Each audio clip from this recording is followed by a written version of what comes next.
Understand. It's been a long time coming, but I know a change gonna come. Oh, yes it will.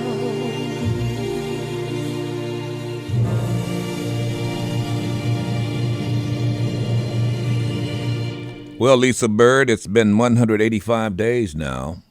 Didn't think it would be that long, did you? I didn't. 185 days since one LaMelo Parker, the 3-month-old, was shot on Interstate 10 in Biloxi. Still no word yet as to who shot him. No one has claimed responsibility or credit. There are those, however, who have in fact claimed credit for stopping the assailant or the suspect from fleeing.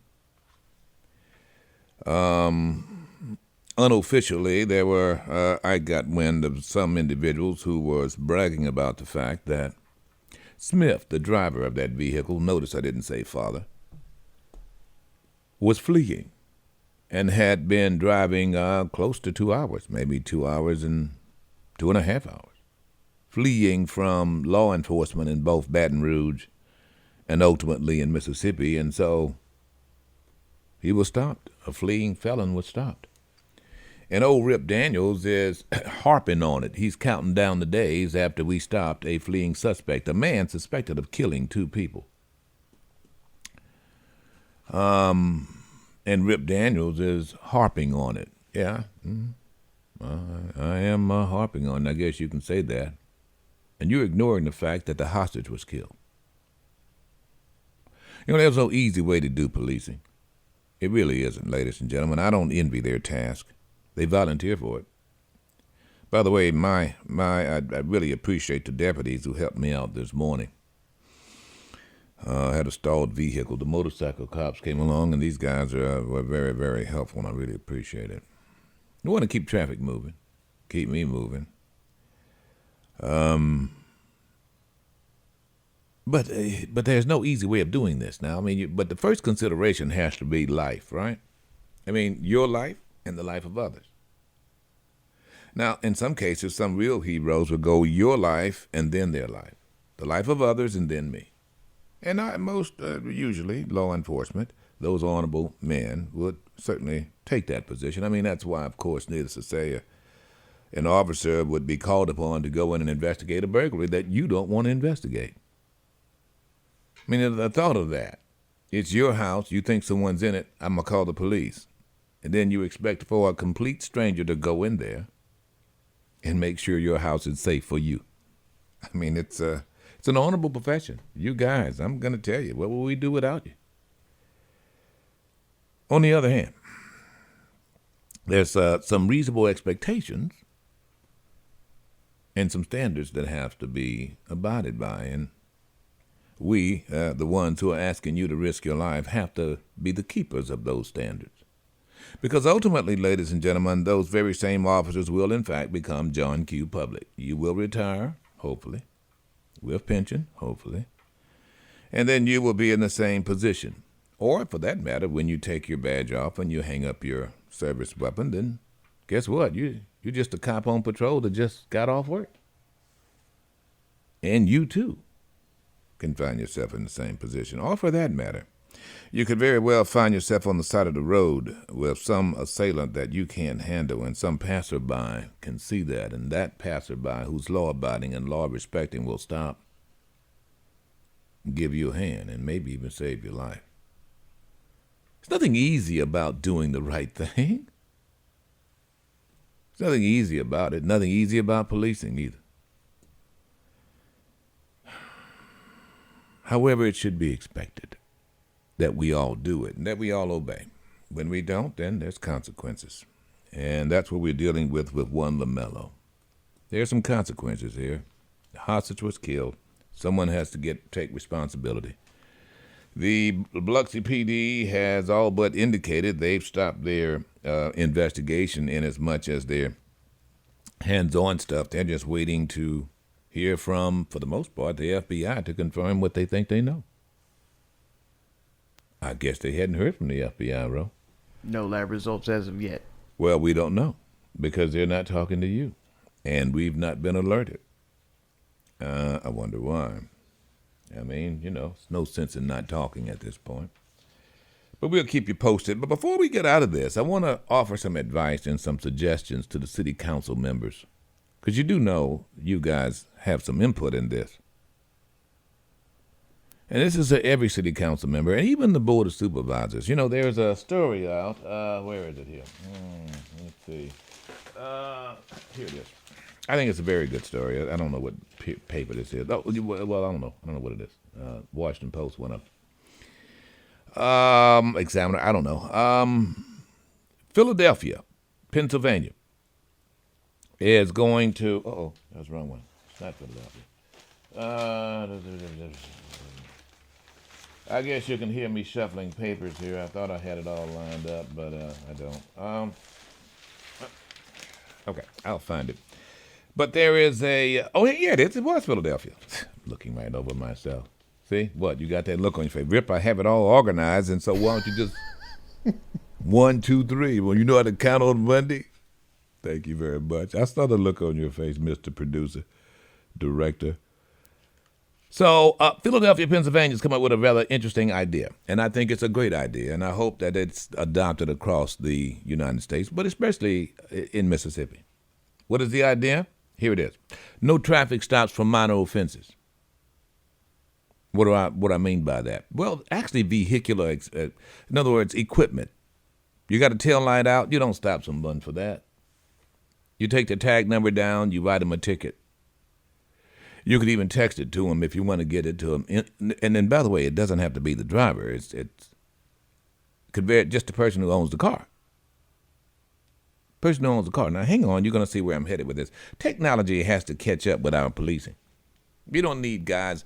You realize that the second time that police are confronted, and in some cases it goes south, the second time where you find most incidents, shootings, so forth, with law enforcement, second to domestic disputes, is traffic stops.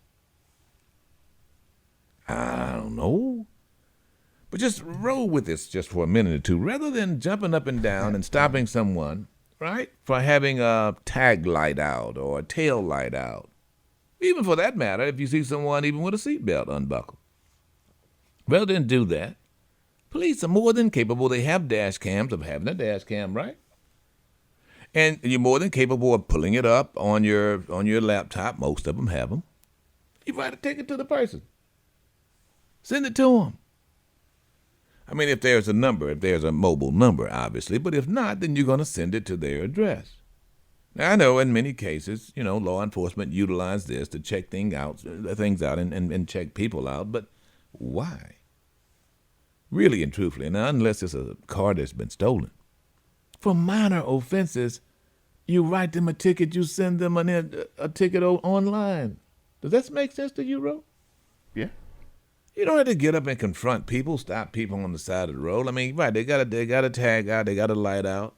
I know you're going to say, well, Rip is dangerous on the highway, you can argue, but very rarely do you find that. And I mean, it's just not worth the risk of getting police on the side of the road, for God's sake. Does that make sense? Makes sense to me. I get it.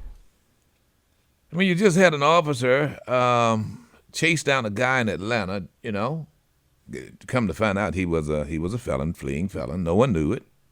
But he gets out of the car. He runs off, runs away from the officer. The officer runs upon him, catches the guy. And now the officer's being charged with abuse because the officer, after running after the guy steady tries to get away, but he's trying to roll up under the car to get away from those kicks. Gun fell out of his hand on the way to the pavement. Right? Now, there are some who would see this as, that's really good policing. In my view, it's like, well, no. What did the guy do? Well, it's just a traffic violation. And although you caught a guy who was had warrants, you could have got this guy somewhere else and it had not been so. You realize what would happen if there was a gun battle there just over something like this? I mean, look, we expect for criminals to act irrational. We expect that. Mm-hmm. I don't expect for law enforcement. And it's about time, guys, that you guys realize that. And actually, I say you guys, but theoretically, like in the case of Philadelphia, PA, you can actually do the same thing. Pass an ordinance that says, okay, henceforth and forevermore, we are not going to allow officers to get on the side of the road to write tickets for this, this, and this. We will send you the ticket. I'm telling you. There was some question in Louisiana as to whether or not you could do this and get away with it. Actually, they took it to court. And, there was some, well, let's put it this way. It was a turning on a red light. I received a ticket, by the way. And as I remembered and recollected, maybe you guys in New Orleans can tell me differently. Yeah, you can get a ticket. If you turn as a no-turning signal and you turn on that signal and they capture you on your vehicle, they can send you a ticket. I'm just saying. I think in this case, it's long overdue.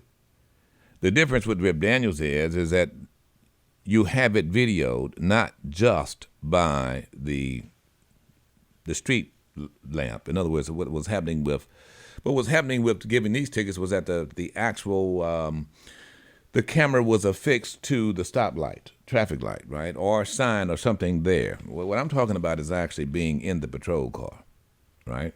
And you're seeing someone making some minor violation, and a vehicular, in other words, the equipment violation,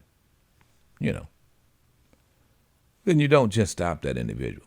You say, here's what had happened, you've got the recording, you send the recording, then they get the ticket, and the rest is, as they say, done. So I just wanted to lay it out there. Don't get upset with Rip Daniels, but you people think, you always hear the oxy-conservatives talk about defunding police. And it's just really a bunch of bull. It's just to whip some Trumplicans up. Sort of like critical race theory. They do that. And you guys, some of you really buy into it, gullible. There's a big election going on now in Virginia with the conservative there, the Trumplicans, saying, "Oh yeah, I'm gonna, we're gonna stop this critical race theory and stop the teachers from teaching what you as a parent don't want them to teach." And it's just completely, utterly, and stupid. It's all fabricated. Literally. They will come up with a few individuals who will say something about race. And see, there it is. It's critical race theory. You see, they're trying to force this down your children's throat. And what parent is not going to get upset about that? Well, I'll tell you a parent who would is one who only listens to that kind of indoctrination and that kind of ignorance. I mean, it's just trash, folks. They're not doing that in Virginia. It's this old straw man, It's the old, first they're going to school with your daughters, then they're raping them. You know what I mean? It's the same old segregationist tactic, folks. And, of course, those who are more gullible to it are those who want to believe segregation was all right anyway. I'm just telling you. But, it's all about the policy. It's not about defunding police. It's about policing intelligently. And that is done with city ordinances. And it's not done nearly enough. I'm going to say this to the Gulfport City Council. You guys need to look at this. There can be some oversight here now. Now, hang on. It's not just up to the chief of police as to whether or not information, the public is made privy to information. You can actually pass laws that say, okay, well, all right, so the chief would much rather this information not be out until it goes to the grand jury. We differ. If it does not go to the grand jury, then there should be a timetable here. In other words, ladies and gentlemen, look, where you don't have a case, and in this case with LaMelo, it's about, you realize it is a police shooting, police-involved shooting. All right, so everybody's involved. We all know the players. We all know. I mean, should be a long list of the officers who were there, 30, 40, 50. We know who was in the car. So dash cam video and so forth, we, the taxpayers, should be privy to by now. Should be. Whoever's going to be accused, whoever's going to be charged or not charged, the video's not going to change that one way or the other. I mean, I'm just saying now, folks. Here you have the Arbery case in, where is it, in Georgia. So there was a video. Wasn't a police video. There was a video. Right? And they're trying to choose jurors. Well, guess what? They were privy to it. You think we all were not privy to the slaughter of that baby? It went viral, for God's sake. Yeah. Come on. What does that hide? Maybe a different angle if in fact, shots were fired from the car. Well, you're trying it in the news. No, you're providing the information. And if you do believe in jurors, as I do, then let them see the evidence, period. They see that, they'll see this, if they can be objective. And I don't doubt when it comes to law enforcement, they're going to be extremely objective and give the benefit of the doubt. I don't doubt that. But all of this, well, we don't know, and we got to hold all this information back. Let me just tell you, it just sows seeds of doubt. And you don't need to do that. Just saying. All right, folks, it's going to be an interesting morning. We playing catch up here, folks, and there's a whole lot to get caught up on. No doubt about that. I'm going to get into some economical things. Some of you want me to make some projections. Keeping in mind that I'm no macroeconomics guy, just kind of a backyard businessman. It's been around since Jimmy Carter, right? Decent record, though. Yeah, well, we're still operating. I guess we're still alive here. But two things I've got to go to. You know who won, don't you? I don't usually follow or organize professional sports, as it were, per se. So you don't like to watch other men exercise? I don't usually like to watch other men exercise, unless it's combat sports. Yeah. That's something different. It goes back to the gladiatorial roots of, say, like the Olympics and whatnot. But I think I understand what you're getting at here. I just kind of, I think I know where you're going. I just love it when Brady loses. I do. Oh.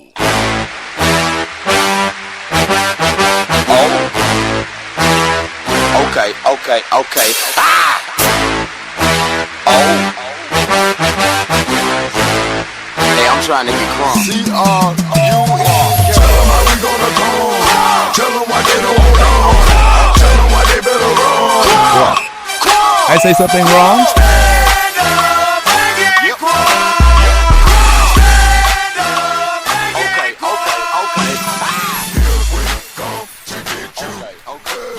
You gotta love these guys.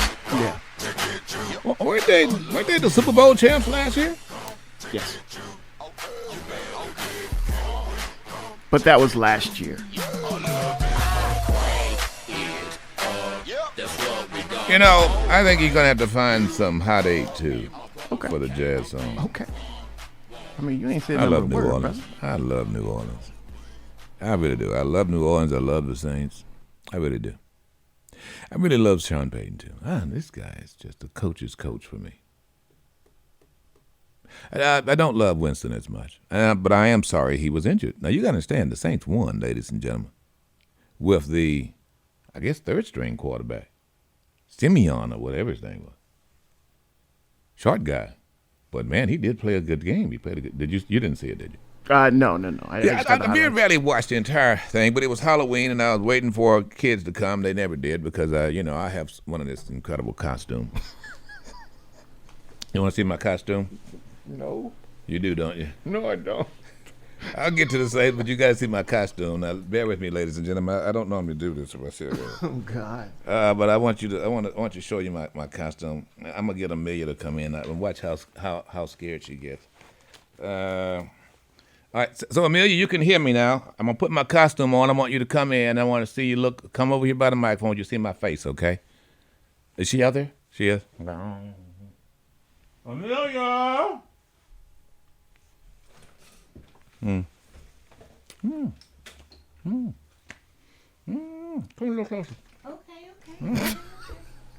Come on, see? This is why kids don't get no candy from your house. Hey, Amelia. Oh my God! No. Little kissy No. It's horrible. Hey. It's terrible. No, take those out. That's why I don't God, take celebrate them out. Halloween. Take them out. I don't know why you don't like it. That right there. Hey. You see that? Hi. That's crazy. Yeah, you like me now, don't you? No. Huh?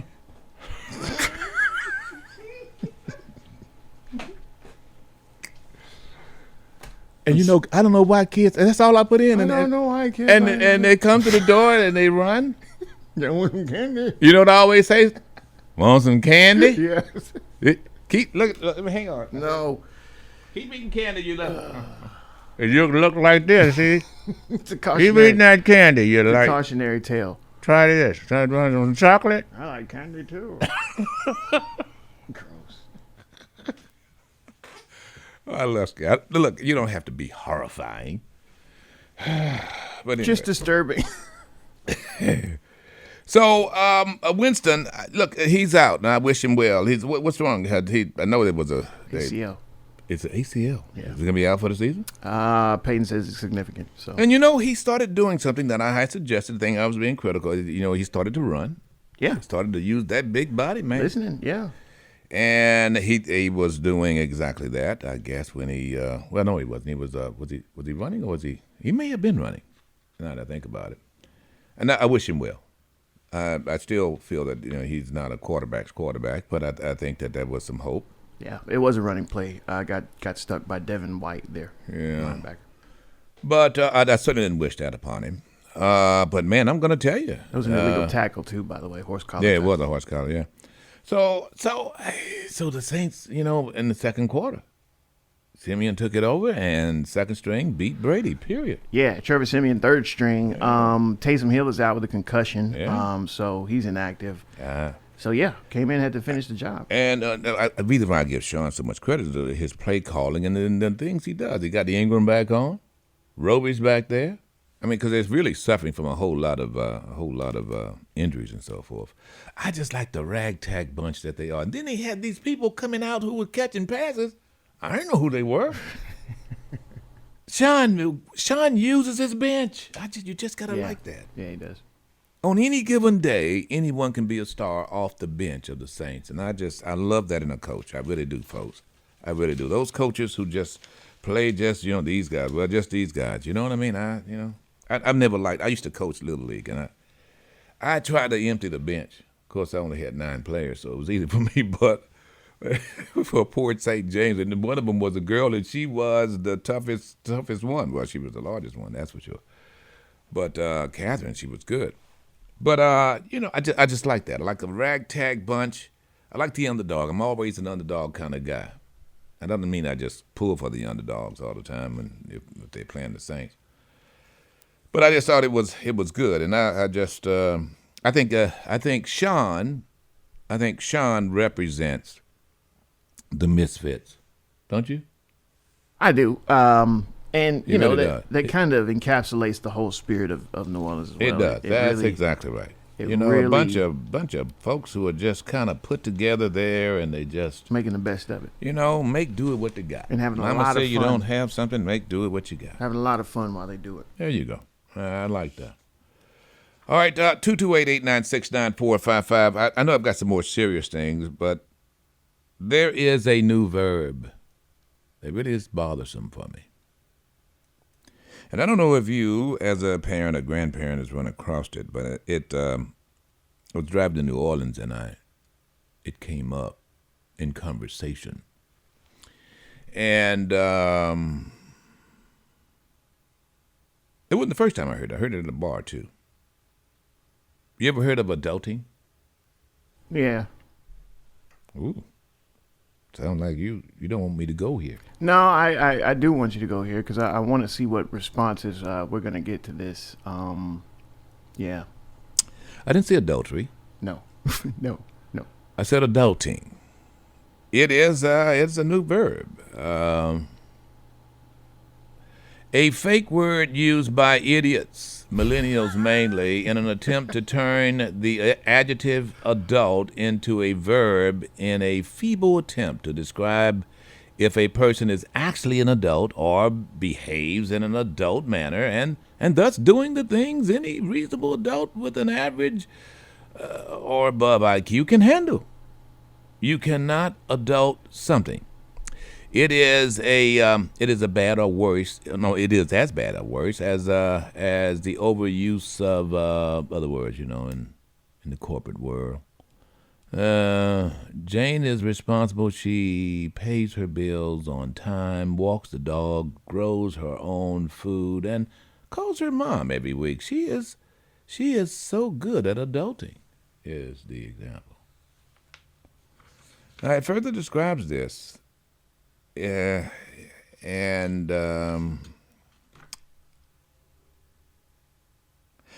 I read it, if I was this person who acted this way, I'd be very insulted. But, Ro, do you agree with it? There's such a thing as adulting. In other words, you have an adult, Yeah. person over 18, over 20, 25, over 35, Yeah. who will refer to doing things that normally a responsible adult would do as being adulting. All right. Oh, I got to do the adulting thing. Which brings up, what's the converse of that? Childing? Kidding? So- Babying. To behave an adult, engage in activities associated with adulthood. I mean, I really have a whole list of stuff here. Yeah. So you believe that some of your peers, because your age group is Yes. listed in there. Yes. Yes. I heard this last week, I think. Yes. So in other words, they call it millennials. So this whole idea of doing regular stuff, like, let's see, going to work every day and paying the car note and paying your bills and Yeah, it was a slightly younger generation, but I think it kind of seeped over. We're on that latter end of millennials, my age group, and to zennials or whatever on that back end. So I think the front end of it is kind of, the ones, because we weren't saying this, it just kind of cropped up and then everybody jumped on it. But yeah, this whole idea that, you're not actually an adult, you're just doing adult things to maintain the perception that you are, or just to fulfill the natural duties of existence as you would enjoy it, right? And you don't like it. no, I hate it. I hate it because it perpetuates this idea of endless youth and a never-ending. It's a Peter Pan complex, a never-ending childhood. And trust me, I'm not that one to say, okay, well, you can't play video games and no more cartoons. No, I'm not that guy. Yeah. If you know me, you know that. Right. But I am the guy that says, you know what? When I was a child, I had a job. When I was a child, I helped the slightly older folks with the way older folks. So this whole idea of being, a child who's pretending to be an adult kind of lets you off the hook of actually doing what it is that you have to do. Not what you want to do, what you have to do. And that's the thing. Like, it seems as though there's this whole test of validity, validation, what you have to do versus what you want to do. And what you want to do seems to be higher up on the priorities list than what you have to do. So when you have to do what you have to do, it's like it's a drag, man. Like, you don't want to do that. Like, oh no, I got to go adult today. I don't like it. And maybe it has to do with, growing up, waking up at the crack of dawn to go and corral cows or pick eggs or whatever I had to do. But it's just insulting to the folks who don't have that choice. They don't have that luxury to say, oh, I guess I'll adult today. No, you got to do what you got to do if you want to survive. But that's the thing. It's just this whole weakening. Do you know people like that? Yes. Really? Yes, and they piss me off, in case you can't tell.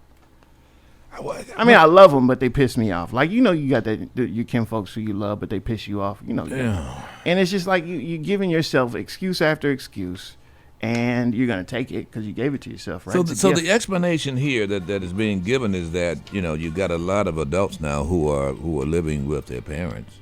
Well, I mean, and so they I don't even that's one thing, and if the parent is making it to where the child has that option, if it's not like a child coming to help take care of a parent type thing, if it's like a parent still taking care of a child type thing, then that's that's an example of it. But that's not always the case. I mean, you have a lot of grown up people who move back home to Right, take right, care of right. elderly parents. Absolutely, right? yeah. But this ain't that. You know, this No, this is not that. This is the adult parent allowing the child to remain in the mentality of a Well, child. not a child. It is the Well, their offspring. child, their It's a their son offspring. or daughter. Yeah. They're not But they don't children. grow up to them, Rip. They don't grow up to them, so they allow them to maintain this false reality of perpetual youth. And so it gives an example here. So that means that the son or daughter will behave like an adult only because the older adult expects it. However, they dread being an adult. Right. Right. They don't want to grow up. They're a Toys R Us kid. Because it's just too much stuff to do. Well, no, just because you have to do it, because it's an inconvenience to do, you know, because they don't want to get done what they have to do, so they'll be more at ease when doing what they want to do, because they don't have that priority like that. It's they want to do what they want to do first.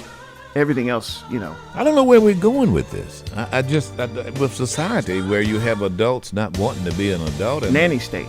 and being allowed to not be an adult. All right. Look, I've got a whole bunch of stuff. Hang on, we'll be back. Get the info. Get the info. Stay informed. It's a new day with Rip Daniels, the #1 talk show in South Mississippi on JZ 94.5.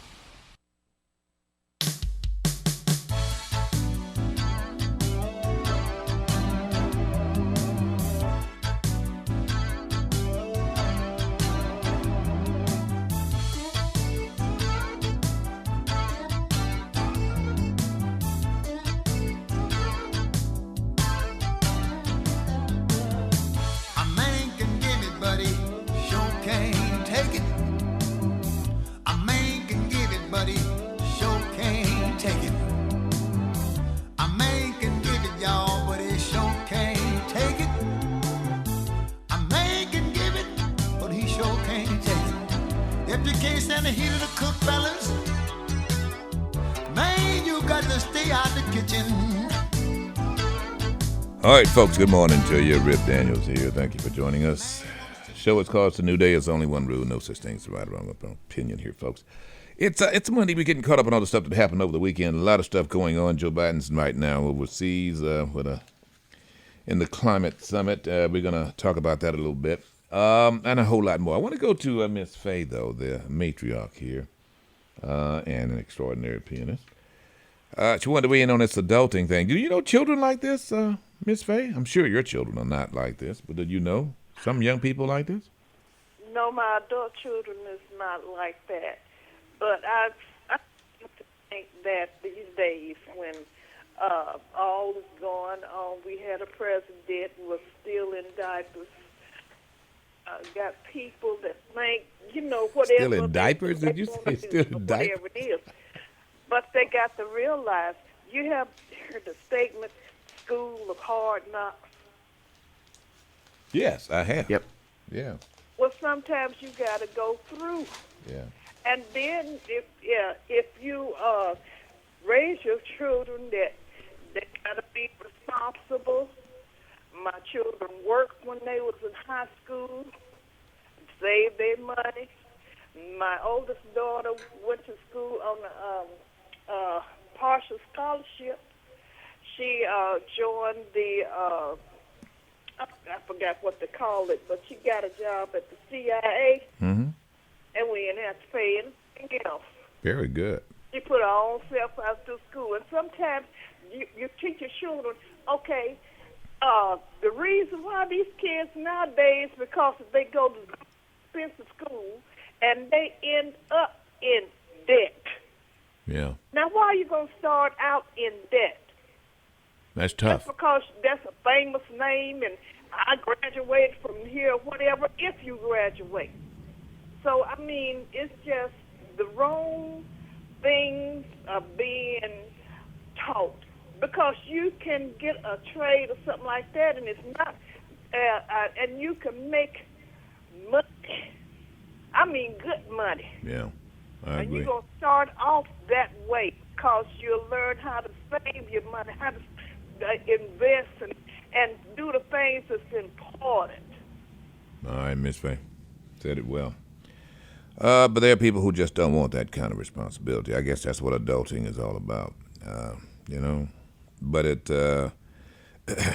In my view, ladies and gentlemen, there's some for those adults who are able to do that. It's only because a person who's acting like an adult is allowing you to do that. So I think that the person who's allowing that is as much to blame. I really do.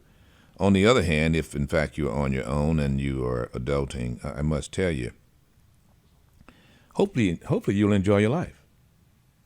I really do. However, don't expect too much. In other words, there are individuals who are just low achievers, and that doesn't mean you're a bad person. You could make all A's and still not. You know, I stopped long time ago trying to define someone else's success. Long time ago. What success is what you want it to be. And if you are happy working at Hercules Tire and or not working, and you're able to have some quality of life that you enjoy, you just want to sit at home, drink a 6-pack of beer, and make it, as long as it's not on someone else's dole, I don't have a problem. I don't. I really don't. 228-896-9455. Before the show is over, I'm going to tell you exactly how the Democrats, actually not even Democrats, how moderate Mississippians can rid themselves of the extremist conservatives who are currently right now in the legislature and in the Congress. Because I touched on something last night that really speaks volumes to this. It really, really does. But first, on the heels of what Miss Faye just said, I was looking at these stats in the break while thinking about this whole adulting thing, because to me, they're acting like 14 or 15-year-olds. And I saw a stat here from the Labor Department. Do you know what has been missing within the American culture over the last, well, it looks like 20 years? Score. You know what's been missing? This is the Department of Labor. What's been missing? Teen jobs. Teen jobs. Right. Teens employed. Teens employed. I'm talking at 16 years old. I don't know if you realize this, but you can actually go out and be gainfully employed at 16 years old. Trust me, I know it because it was a big to-do in my day. There are no teenage jobs. In other words, the idea of teens going out to, in fact, work. According to the Labor Department, and actually even the census here, teenagers are not going to work at 16 years old. And it is substantial. Yeah. I mean, you worked it. Did you actually have a job at 16, 17 years old? I had a job at 14. Yeah, but I mean actual paying. An official job on the payroll. You couldn't 16. work. You couldn't be on the payroll under 16. Right. I mean, they may have paid you under the table. I mean actually getting a paycheck. Yes, at 16. 16 years old. Mm-hmm. So did I. It is, for the last 20 years, I guess that's going back, what, to 19, and actually even before then it was going down. It is going, the whole idea of teen jobs has been going down increasingly, according to this, starting back in 1985. Wow. Why is that? I guess they got rid of paper routes. I don't know. Yeah, well, that's certainly part of it. After a while, Bag boys became not desirable. Well, you had to be able to drive to deliver papers, and well, you can drive. 16 years old, you could drive. Well, yeah, but I mean, before that, you could just go out and bicycle it, even if you didn't have a driver's license. So, but yeah, the cashier became the bag boy or girl also, at the register, and then they got done away with entirely. In this new millennium, cashiers are going to be a thing of the past. You know what a Georgia Tech economist suggests as a reason for this is that parents do not want their children to work because it's more dangerous. I don't buy that. Well, I mean, going to and from. There's been a whole lot of discussion about, you got drive-bys, you've got children killing children, you've got children being abducted. Yeah, but, I don't see children being, across the board withheld from the public. Like, I don't see that the same in, like... Well, parents are not insisting. Parents are not insisting that they work. Yeah. But maybe as we see, malls decline, that's all a part of it. Maybe they're not able to go out in public as much as they were. We did a show on this, and I had several moms, especially, call in and say they'd prefer their children not go out and work. They just assume they stay home and do their work, do their education. You know, the idea of getting off work and then getting out of school and going to work was, I mean, that's what you did. And that's what every boy in my day, I mean, that's what made you become a man, or at least look like it. You know, I got to get out of school and now I've got to race the jitney jungle. You know what I mean? Jeffrey Bean. I mean, it was, it was a responsibility. But I really think that plays into that whole adulting thing. I think that, I can't prove this, but I don't doubt that many of the adults who are not wanting that task of responsibility probably did not grow up with a whole bunch of chores and certainly didn't have a summer job. Right. Agreed. Or as a teenager. You know? No expectation. And the whole idea of working your way through school is now almost obsolete. Did you know that? Work study. I didn't know it. According to this guy at Georgia Tech, he says Pell Grants kind of stopped that. Pell Grants tried to promote it by saying that you can have a work study and get a Pell Grant, but very few will pursue that end. So I think it's a useful thing in my country now. It's not to say that your household is that way, but I think that there is a lackluster desire to have an expectation that a 16-year-old will go to work or just grow up. Yeah. The expectations have been lowered. Who do you blame for that? You blame the child, or do you blame the adults or the grandparents or whoever who are maybe walking around here afraid that their little bundle of joy is going to get abducted or something? It's incredible. But, I mean, the numbers don't lie. Just check with the Labor Department, and you'll see what I'm talking about. It's the summer jobs is obsolete now. Of course, it was at one time. There was not enough jobs, one could argue. But now, I mean, you've got help wanted signs everywhere. Go figure. Now we have inflation and so forth, help wanted signs, and what's with that? We'll be back. Get the info. Stay informed. It's a new day with Rip Daniels, the #1 talk show in South Mississippi on Jay-Z 94.5. Turn the music up in the headphones. Tim, you can go and brush your shoulder off. I got you. Yeah. If you feeling like a pimp, nigga, go and brush your shoulders off. Ladies is pimps too, go and brush your shoulders off. Niggas is crazy, baby, don't forget that boy told you kid. Turn up your shoulders. I probably owe it to y'all. Probably be locked by the force. Trying to hustle. Rock and Roll Hall of Famer now, Jay-Z. How about that? I would say that he's the modern day poet laureate of hip hop, second to only Tupac. I would say that. Wouldn't you? Would you agree with that? All right, good morning, folks. Rip Daniels here. The show is called The New Day. One rule, no such thing as a right or wrong opinion. I'm going to give you, before the show is over, folks, what is going to be necessary to change things in Mississippi and really get, especially African Americans and more moderates out to the polls. This is how you can win. If you're a Democrat, you listen to this. Because I'm going to share with you how to do it, and I'm going to share with you why and how it will work. And I think it will build some continuity that should have been built a long time ago. And it's just simply sharing the truth of what the attempt is by conservatives to do in this state. You'll hear it shortly. I want to go to Mike here. Mike, appreciate your hanging on here. You want to weigh in on this adulting thing? Yes, sir. I think there's a few factors that's going on here from what I can see. One is the parents aren't instilling that work ethic in their kids these days. I don't think it has anything to do with fear or COVID or being snatched or anything like that. Then two, I think what that leads to is you lead to these kids that are sitting at home. They're making money offline. They're making money by posting videos on TikTok of themselves playing games and all that stuff.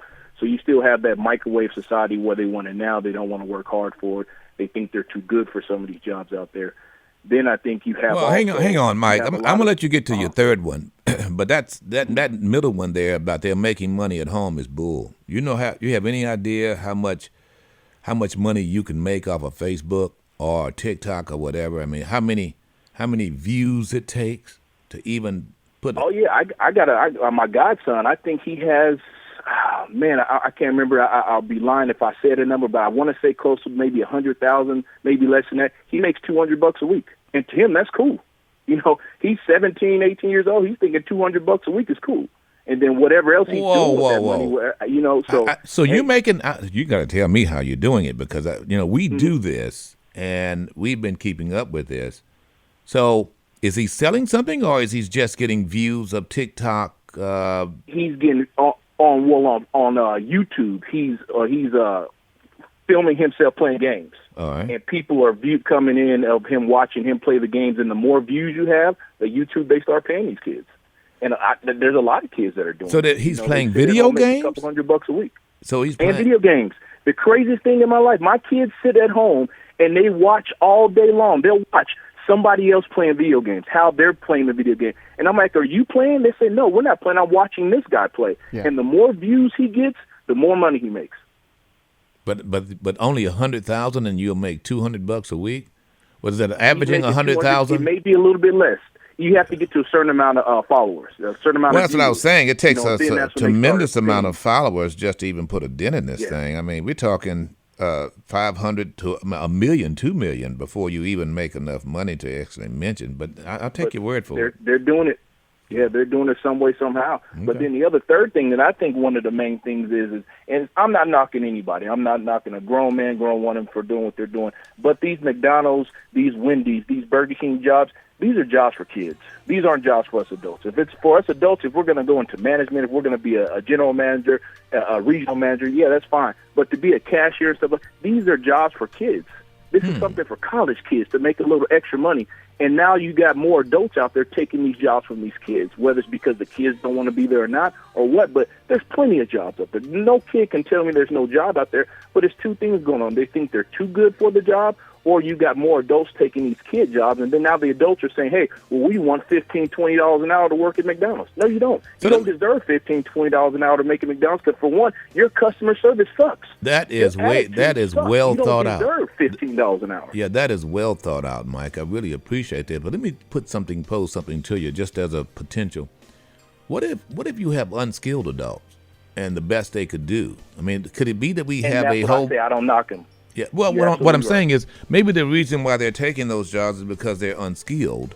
Because there's no doubt about the fact that we have a substantial number of individuals who are, in fact, unskilled. Those days of going to shop and getting some other skills besides academics are unfortunately are over. And so what you have is a substantial number of unskilled adults, and so they find themselves operating a cash register. Maybe that could be the reason for why they're taking the job, so to speak. Would you agree? And I agree with you 100% on that. And then lies another thing. What do we do for that? What type of programs do we give for adults to give them the skills? You know, so right. It's a lot of questions out there and a lot of answers that need to be given. All right, Mike. Well thought out. Appreciate your call. We'll be back. WJZD FM Long Beach, Pascagoula, Biloxi, the all-new JZ 94.5.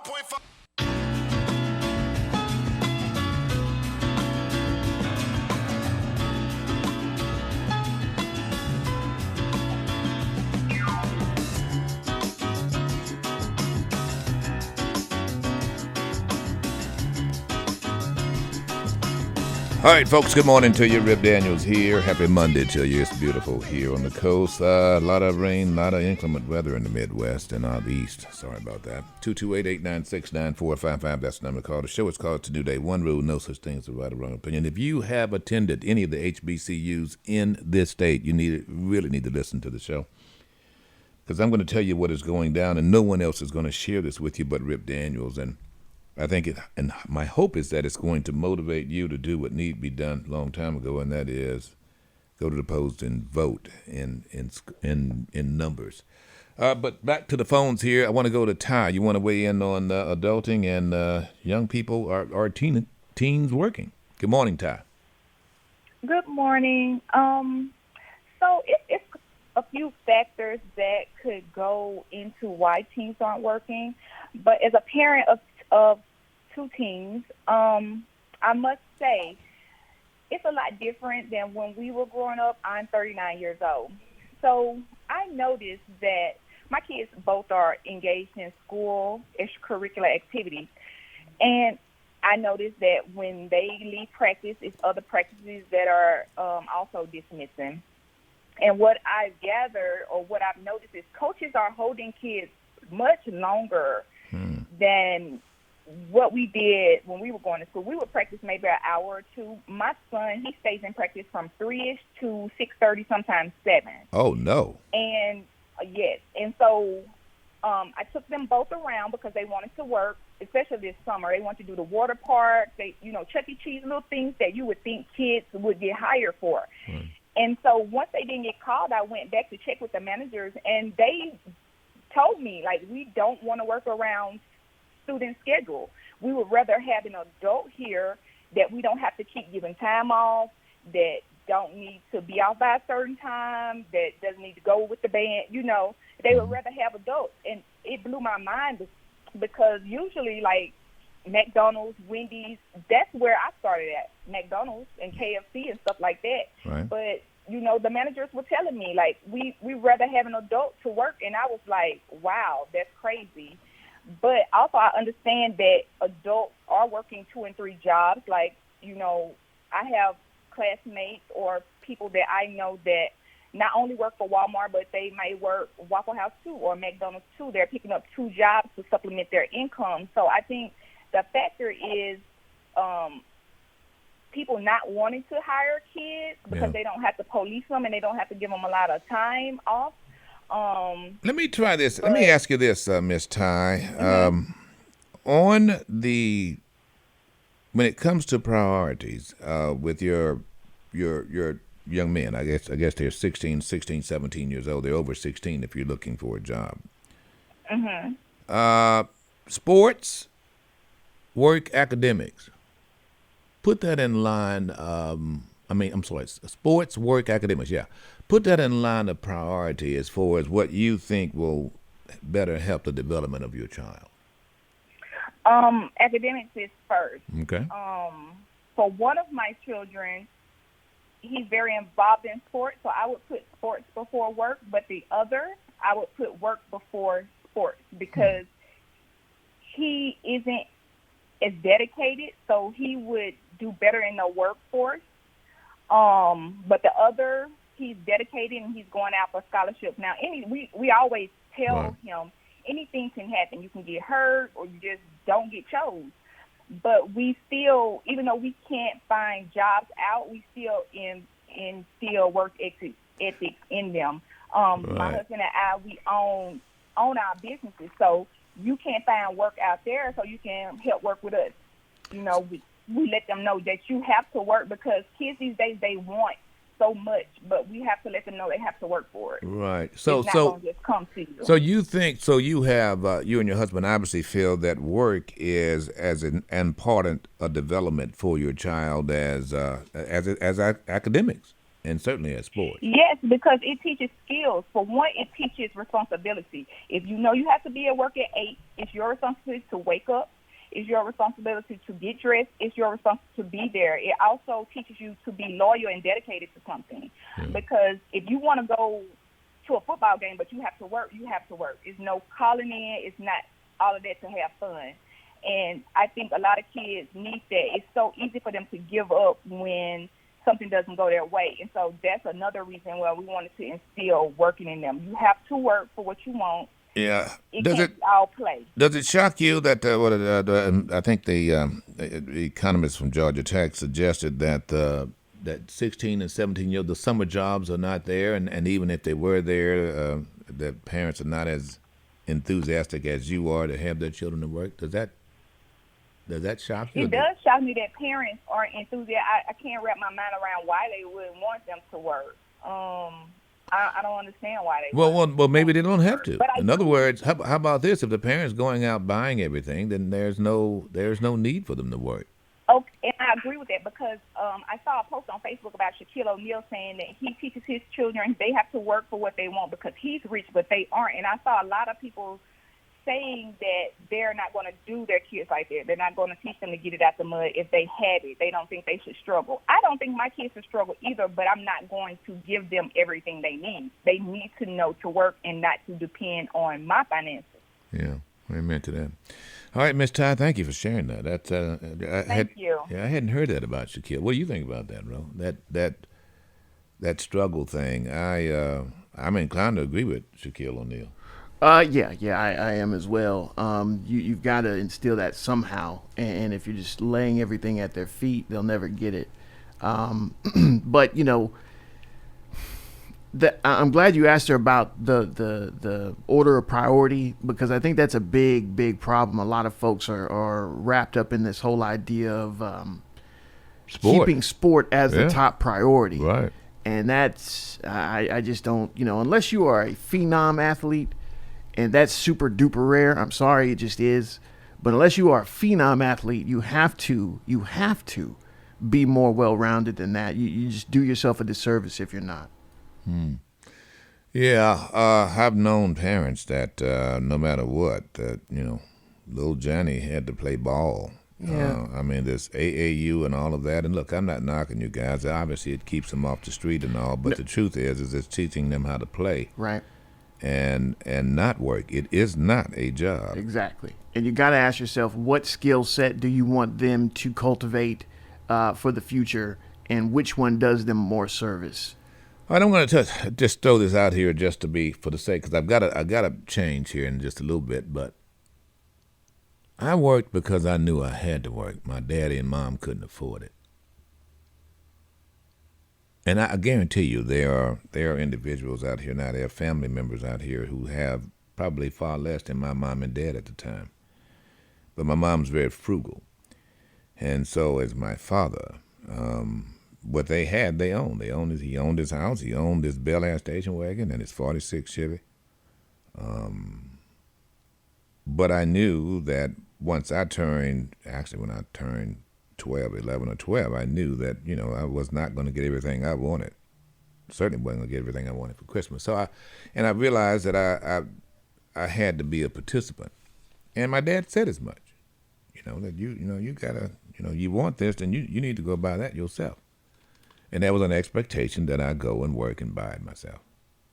So here's my question. I wonder whether or not children feel compelled that their parents can't afford it, or whether parents are pretending that they can afford it. Bing, bing, bing. Give yourself the bill. It's that one.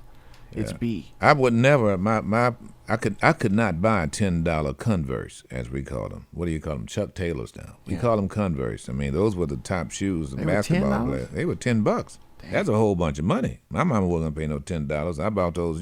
She'd go down to TGY and get those two for $1. 2 pair for $1 tennis shoes. Jeepers. TGY. You're not familiar with TGY? Okay. No, I am. That's why I was. Well, Shout out to Macomb, Mississippi. TGNY, yeah, Macomb. So what I'm saying is that I wonder whether or not there are parents who are indigent, and I know you don't want to be called poor, but you can't afford it, right? Who children are led to believe that their parents can afford it, instead of the parent having some expectation that no, you got to work. Yeah. You got to bring something in here. You want this, then you got to get this on your own. Yes. I think more often than not, unfortunately. And if they're not, if they're not, keeping up the illusion or attempting to maintain the illusion, then they're still not insisting that those younger folks in the family get out and produce. And whether it's pride or whatever, I don't know. Fortunately, I don't have this issue, but I see it, and I see how it affects the children. I see that the value systems are skewed because they don't have that foundation to build off of. And in the long run, it does them an entire disservice, because then they're ending up being worse off economically, literacy speaking, than the parent is, because they don't have that foundation. You think that contributes to this adulting thing? Yeah, I think that the value of just being an adult, just facing your responsibilities to, if nothing else, just provide for yourself, not necessarily a family or your parents or whatever, just provide for yourself. That whole idea of having to face that reality now seems like it's a farther off notion, because they weren't expected to do it early. They didn't have those basics already down to where when they had to go and get a job or a couple of jobs to maintain themselves, it was, a daunting task at that point. I just got this email from someone, and I'm going to go ahead and throw it out there, that suggests that since I'm talking about people who are indigent maybe the children of those parents don't see mom and dad going to work because they're having everything paid for by the government. For example, they don't have to worry about rent because they've got Section 8 or they're getting food stamps. So therefore, the child does not equate, you don't work, you don't eat, because they've got parents who have not worked, but yet they eat. That's a good point. I don't know. I think that makes sense.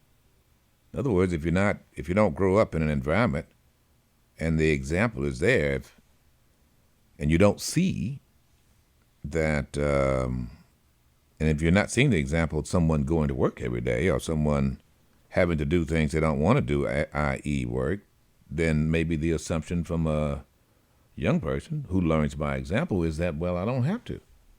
Mom does it.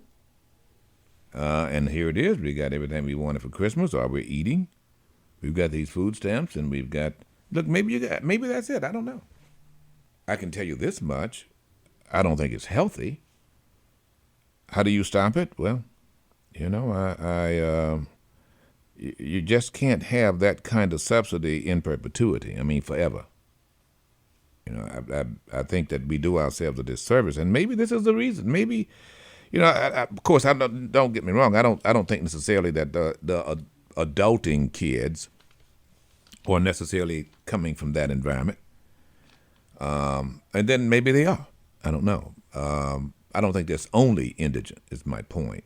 But I do feel that children learn by example, and if the example is I can stay home and still eat, then why work? Yeah.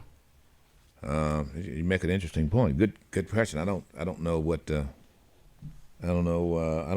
reason is, but I think that could be a possibility. Carl, good morning. How are you? How you doing, Rip? Yeah. I see through everything you talk about.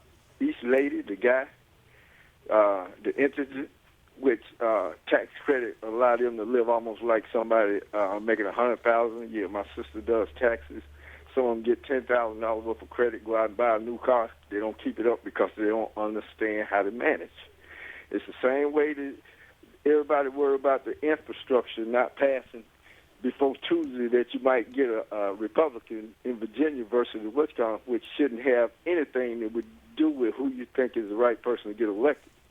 Because, first of all, a lot of those people that's elected into office is just like the indigent people, and some of them are very rich, and most of them don't come to common ground to get a structure to make everything fit, like what you're talking about, going out getting a job like we did when they used to have summer job for Keesler, summer jobs on the Navy base, and all the teenagers used to work at McDonald's and stuff like that part-time.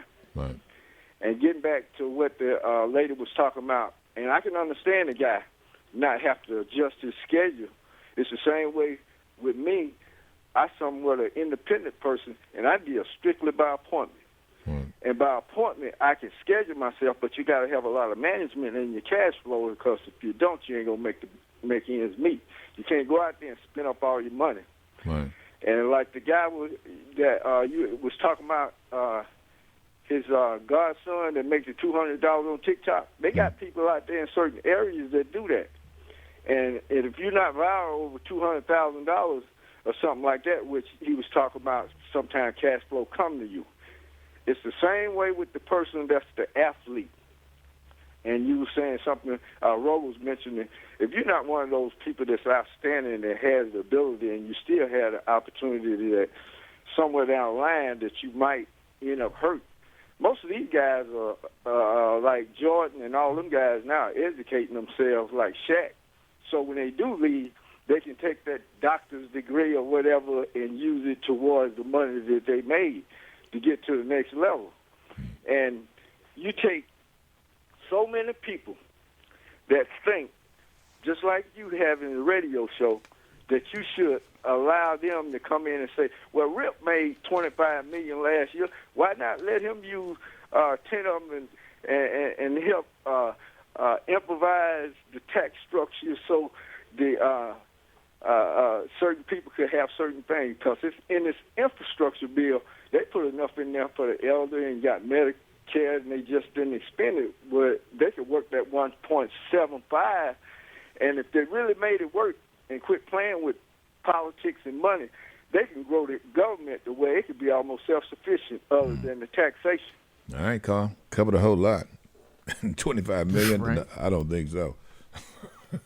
Not Rip Daniels, that's for sure. 228-896-9455. Tim, good morning. Thank you for being patient.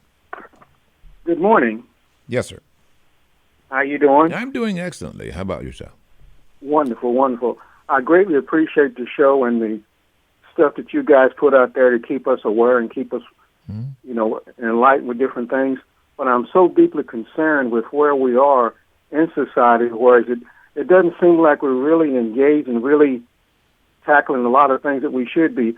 When I was talking to Real, I referred back to like the 2016, and Trump was sort of taken for granted, and lo and behold, he ended up being president. Yep. I mean, those guys are still constantly doing rallies and getting people roused up. They even are going to try to go to the Supreme Court on November 23rd to try to do stuff saying how the election was stolen from Trump. I just don't see that same type of arousal in the other party, the Democratic Party, and keeping things to the forefront and keeping people engaged.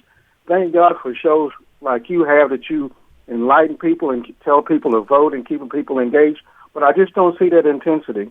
Well, let me just tell you, Tim, the Democrats, I'm not just going to say the Democrats, I'm going to say moderates / liberals in our society going back to the days of the Whigs in the early United States. There's never been great advocacy for those who are moderate, those who are even liberal for that matter, except during the Revolutionary War and the Civil War. In other words, what you have now on actually it's Trumplicans or extremist conservatism is that you have, ever since Rush and Limbaugh came out of Sacramento, there has been a huge drumbeat for conservatism on talk radio. And, of course, you add to that then the Dog Network after Bill Clinton left office, and you've got a perfect storm, or had a perfect storm, in my view, of commentary that is, let's put it this way, that's common. There is solidarity. No conservative talk show is going to say anything different. They're going to say the same thing regarding Donald John. At first it was the Rush and Limbaugh said, and then everybody else repeated. Now, no longer Rush and Limbaugh because he's currently deceased. Now it's the Hannity boy or the Becky boy. What I'm saying to you is Democrats, and I dare say moderates or so-called liberals, have never had that kind of solidarity and continuity and communication, except within the African-American community during civil rights, when you had the black publishers, black newspapers like the Jackson Advocate or the Link or the Chicago Examiner or whatever those many of the newspapers you had. So what you have now is that Donald John is out of office, and so now there is a concerted effort to revive that kind of conservatism, but it is falling very flat. Trust me on this, because there are Republicans who know that it's not conservative. They know that January 6th was not conservative. What you're hearing from are the loudest, not the most. I want to make sure you get that, because Kissinger resigning and now seeking other offices, and there's going to be other offices. When you hear Chris Christie, for instance, who's now on the outs because he's not extreme enough, he said something on I think it was ABC the other morning that I thought was pretty interesting. He said, look, you realize we got 4 years with Joe Biden. It's only been 9 months.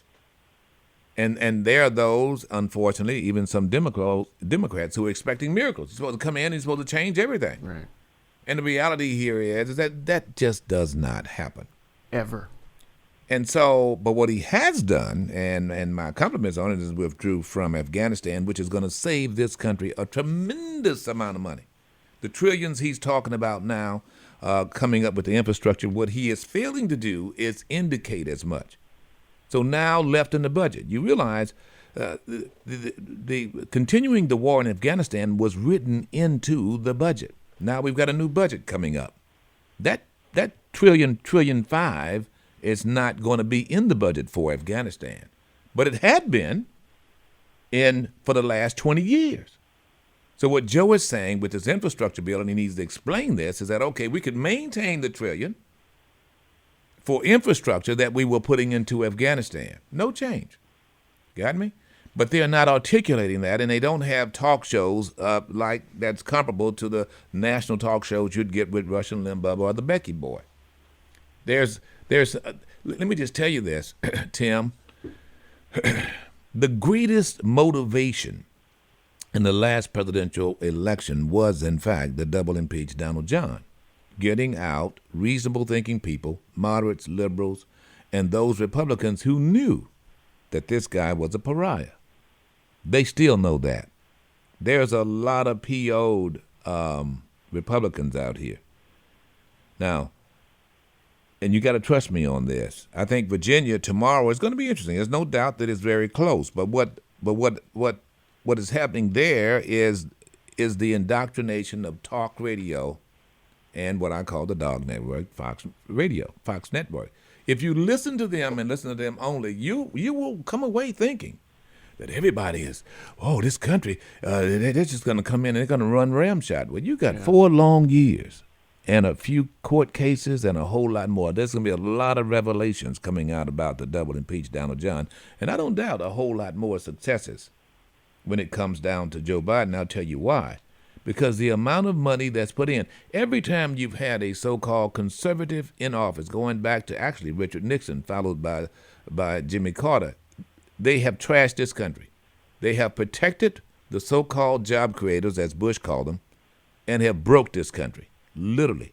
And then some Democrat has to come up behind it and then and repair it. And that's exactly what happened with President Barack Obama. You know, when President Barack Obama came into office, we were at 8.3% unemployment. He left with 4.1%. He gets no credit for it. You know who got the credit for it? The double talk coming from Donald John. And the fact that he has a communication campaign called Conservative Talk Radio. So Donald John leaves office, guess where we were? 8.3 to 7 close to 10% actually. Of course, you had a pandemic, but the reality here is that's how he left this country. It falls in the hand of Joe Biden. Joe Biden gets blamed for a budget that this guy did. And so therefore, Mitch McConnell and others are reluctant to raise the debt ceiling that they ran up, go figure. But the Democrats can't articulate that because they don't have that network. They don't have that talk, the so-called liberal talk show hosts, the so-called moderate talk show hosts. Now, basically what they have is basically news. And in some cases, CNN. I will admit that CNN seems to, of course, MSNBC does it just flagrantly. But they have a tendency to only cover stories that seemingly are accurate stories, but they cover them ad nauseum, which is why I just can't watch them all the time. It's the same story over and over as if nothing else happened but politics on CNN. And MSNBC is the same, right? So I can give you one caveat here, Tim.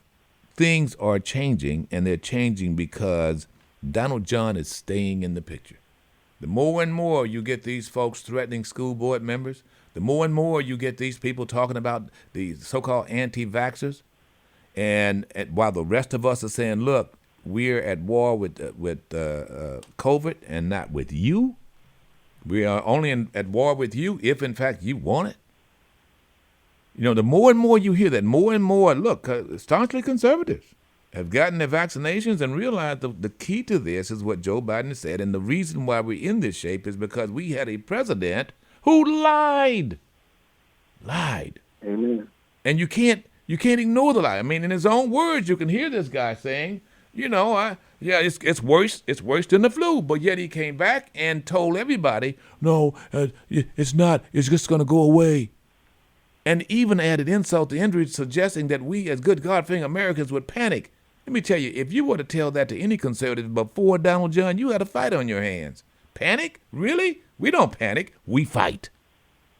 We didn't panic after those towers came down. But these guys have become so desperate. Actually, it has gotten to the point whereby the Republican Party has imploded, as I indicated, and it's a Trumplicans. But never fear not now, Tim.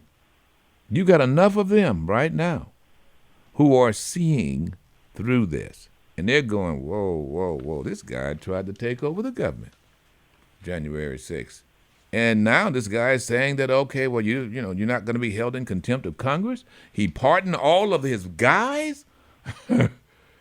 And those guys was sleazier than the guys on Goodfellow.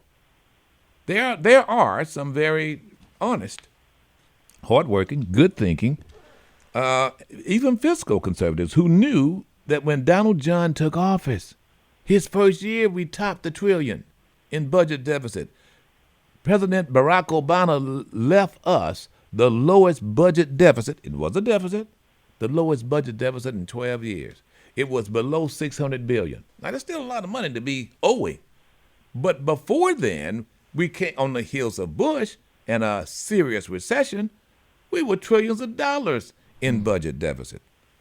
So, I hate to come out making a speech to you, but fear not, my friend, let not your heart be troubled, because I can tell you, it's going to change. Now, it's going to change one state at a time, and I'm going to tell you how this state can change. Tim, you had something else? You okay? You good? No, I'm so grateful for the reassurance that you're putting out there, and it's pleasing to some degree to know that things are much better than what they appear to be. And I want to say one final thing. I'm so appreciative of your show. Thank you. And this is for all the other listeners that are out there. Please, when you call in, keep in mind not to be so negative, because this show is a gold mine. Thank you and appreciate you guys so much. Well, I hope you share it with all your friends. I really do. It's a perfect segue into what I'm about to tell you in Mississippi. If you're in the Democratic Party, I said Democrat, I'm sorry, but you guys got to have a strategy here. This is a very real strategy. I touched on this last week, and I had a chance to study this whole HBCU thing. And I want you to understand me. If you went to Jackson State, Alcorn, Mississippi Valley, or have kin that went, there is a concerted effort on the part of conservatives to close those schools. Now, listen to me. You can't make this up. This is bedrock to conservatism. It really, in this state, having an intelligent, independent Negro in this state has never worked well for conservatives. The greatest disdain is an independent black man, end quotes. And they know, going back to the Civil War and thereafter, if you combine an intelligent black man with his abilities and work ethic, you got a serious engine on your hand. You don't want to face that, not only on the football field, but on Main Street. You don't get a more industrious person than a Negro with the intellect and the skill and the know-how. Just telling you now.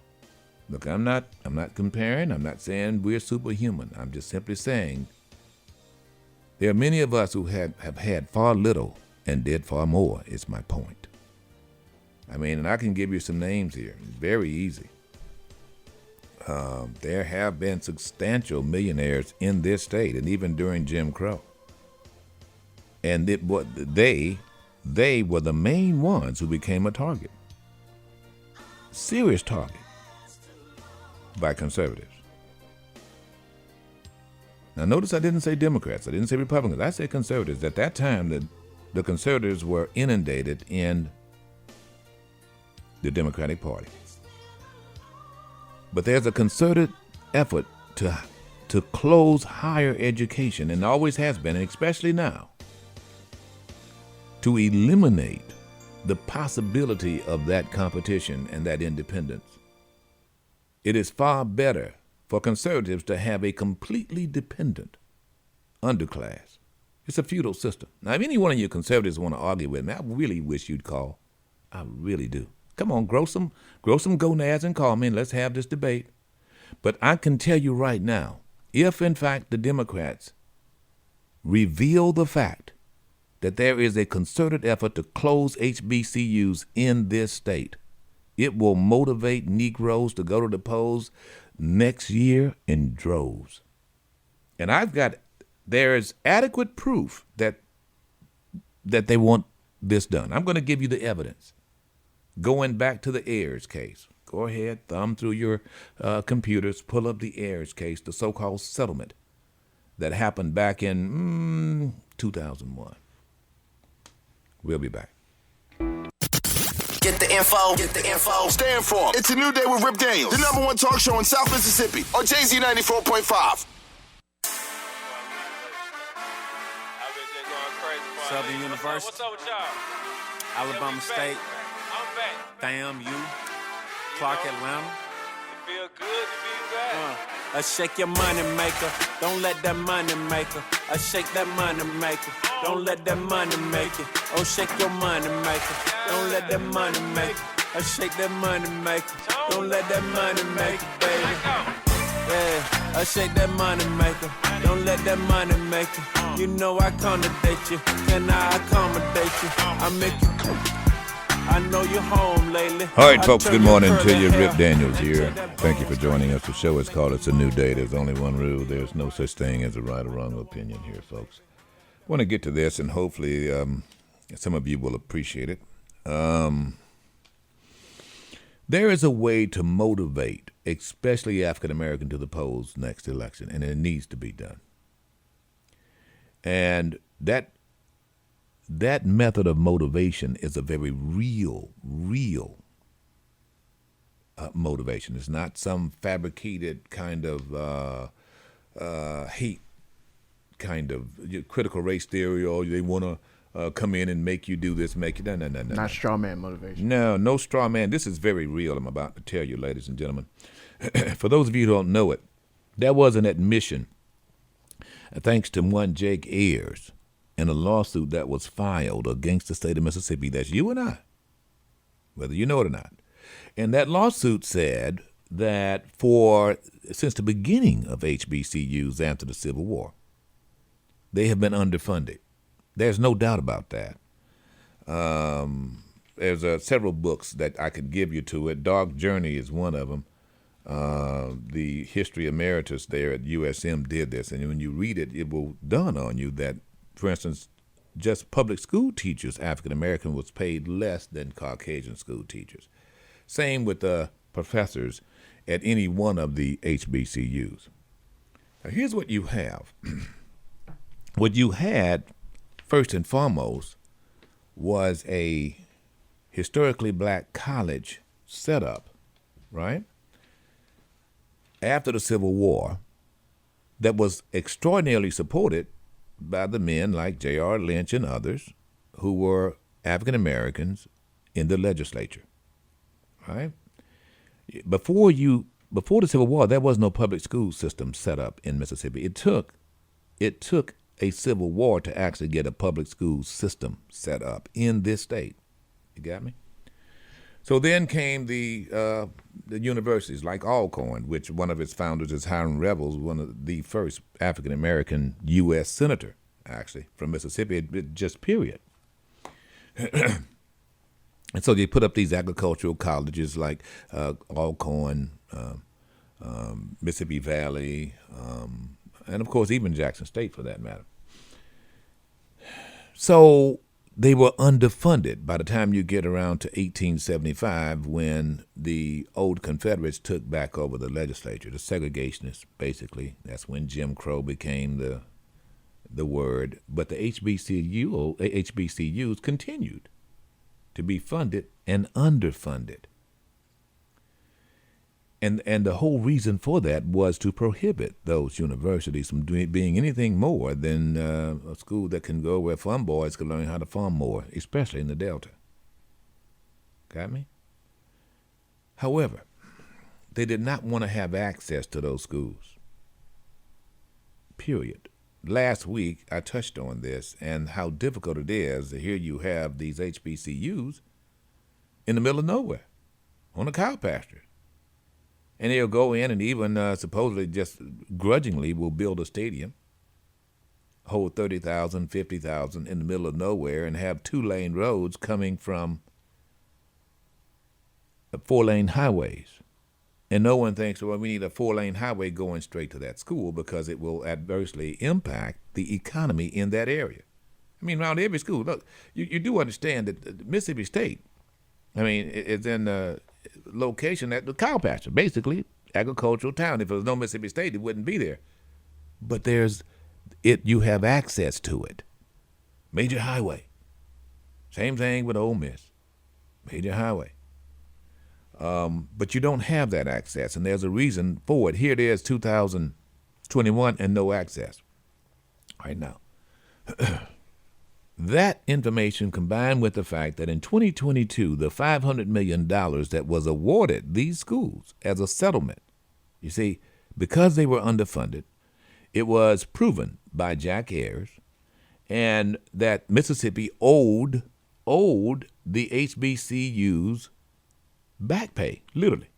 It was a class action lawsuit. It included all African-American citizens residing in Mississippi, and it spans for some 25 years. And the feds got involved, and so as a result, the state came to a $500 million settlement with those HBCUs. Now keep in mind they are state-run, which means the governor is in charge, literally, of picking the presidents of these institutions, unfortunately. So you've got a conservative governors going back to Theodore G. Bilbo, picking presidents. And look, I'm not going to sit here and tell you that all the presidents were horrible, by no means, but I can tell you this. They were tasked with doing everything short of doing something that the governor did not permit, if you get my drift. And even to this day, it is still the same.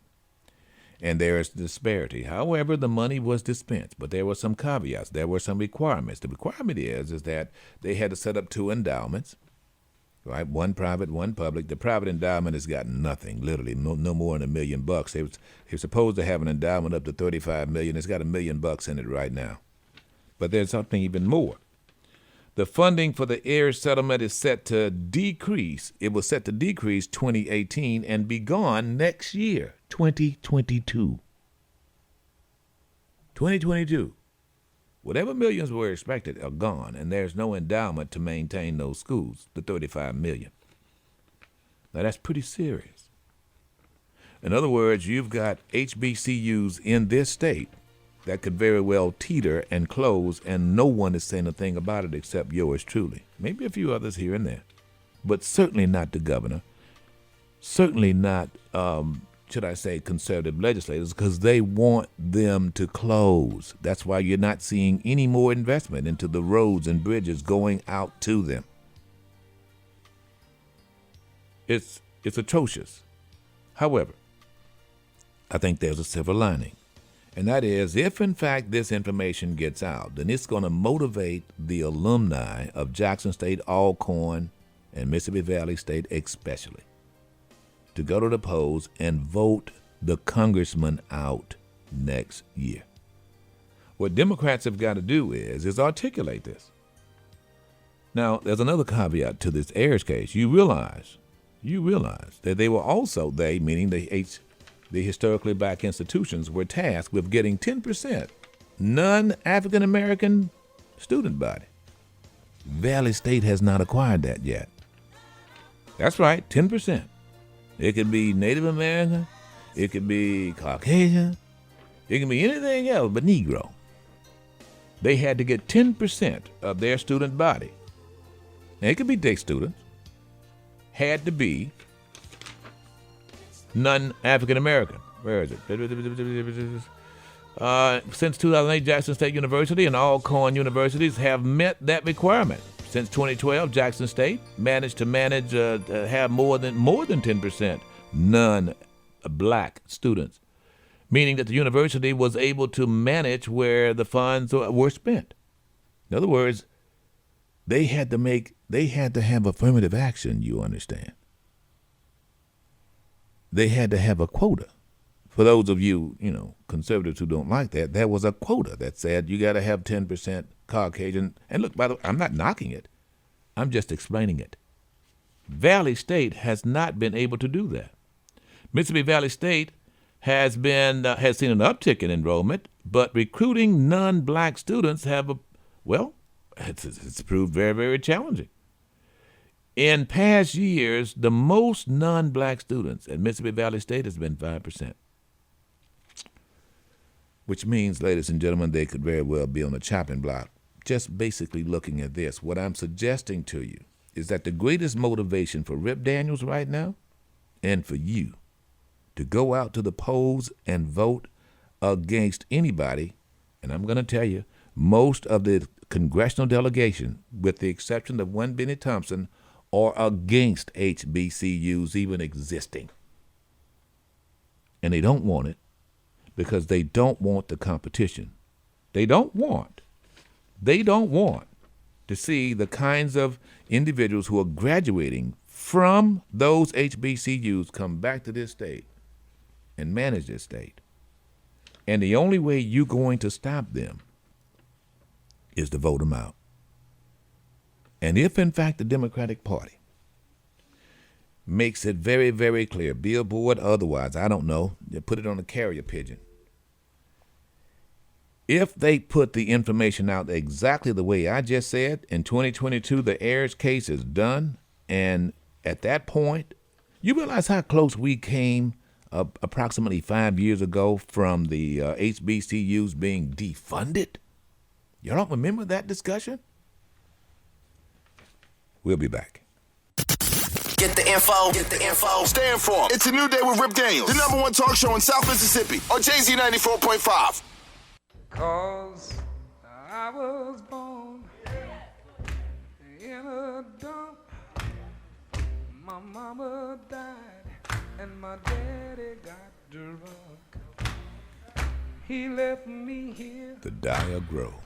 To die or grow in the middle of Tobacco Road. Well, I didn't die, so I'm still here. I grew up in a rusty shack. All I own is on my back. All I own was hanging on my back. God knows. The Lord knows how I loathe this place called Tobacco Road. It's my Mississippi too. I make damn sure you know it. I live here, and ain't nobody gonna run me off now. You ain't gonna run me off. My daddy, my granddaddy, my great-granddaddy all buried right there in Turkey Creek. And the Lord knows I loathe Tobacco Road. You know, Little Milton said, Mississippi is like a state that you just hate to love. That's just how it works. That's how the blues is born, ladies and gentlemen. All right, good morning. Rip Daniels here. Thank you for joining us. The show is called It's a New Day. One rule, no such thing as a right or wrong opinion. I just gave you a ticket to win the election, to change things here in this state. If you're reasonable thinking people, if you are Democrats, moderates, liberals, whatever, I just told you, the motivating factor is keeping HBCUs and higher education over. Listen, do you realize conservatives have defunded education since this public education started? You want to talk to me about defunding police?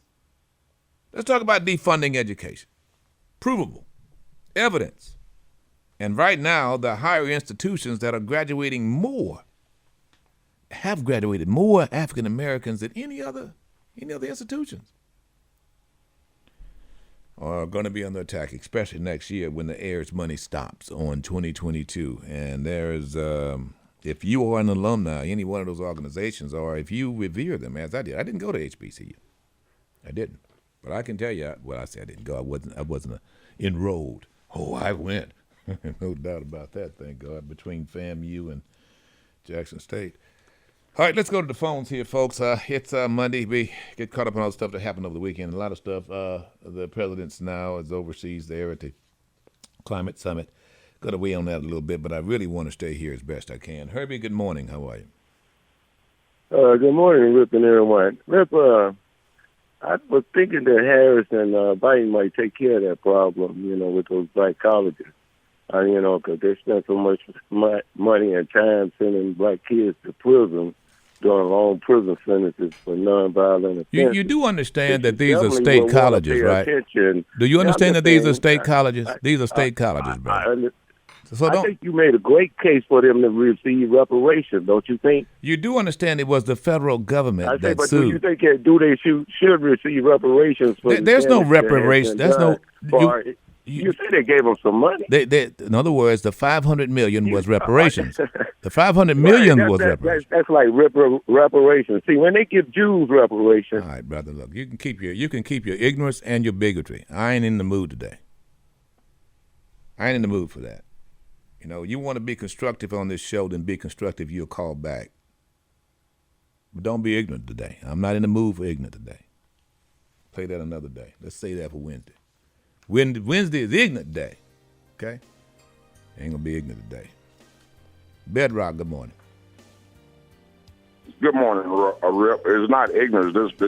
Ignorance can be fixed. Foolishness lasts forever. But I got a problem with you. I got a bone to pick with you, Rip. Mm-hmm. Now you say you gonna go on Charlamagne the God show and straighten him out, and you really need to, because there's people like that with an audience like that, and they putting out half-ass information is what causing us to make a lot of poor decisions at the poll. For example, every day I've been hearing this guy say, we getting a bad rap by the Democrats. And he had some guy he was interviewing, and he was asking, why we can't get to the, what's up with the vote? He said, well, we don't have the numbers. We don't have the 50-50. And the way he was asking the question, I know he's not, people give people benefit of the doubt, but I don't think he's really astute on how the voting process go and the numbers of you need in the Congress to pass any type of legislation. Hang on, Bedrock. Hang on, Bedrock, because this is I really want to touch on this. I'll be back. WJZD FM Long Beach, Waveland, Goshen, Gulfport, the all-new JZ 94.5. Time for Jazz at 11. For the Saints fans out there, it's the Hot 8.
You gotta love it. This is the Hot 8 as they march through New Orleans, the Treme.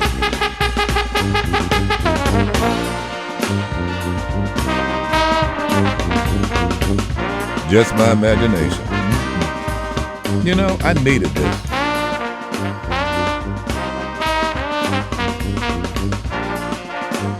You just don't expect for him to make this kind of music, do you? And that brother on the drums is whipping it. Yeah.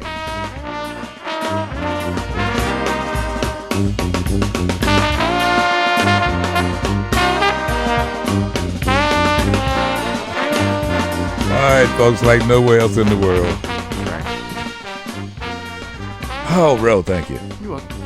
I really needed that. Well, you know, sometimes you just need to go. You got to back. send that one to me. Folks, if you've never heard the Hot 8 out of New Orleans, you really need to. We did an entire tribute 1 week because of the bass player. I say the bass player, but it is the tuba player passed. But, man, that was just right on time. Could you imagine that? Putting together, going down Bourbon Street? Yeah, actually, I was envisioning the Zulu brunch and them just going through the second line through the brunch and out. Yeah. You know, you really, people don't understand the party in New Orleans. They just really, they can't grasp that whole party concept. It's like we go back again to Sean Payton, the Saints. It's like, you know, you put a little bit of this, put a little bit of that, you got gumbo, you know, and you make it sound real good. All right, thank you for that. And that's just my imagination, right, Tim? Yes. Yeah. All right, 228-896-9455. Show us calls today. One rule, no such thing as a right or wrong opinion here, folks. And, yeah, we'll take all opinions. Can't do ignorance today, though. I can tell you that right now.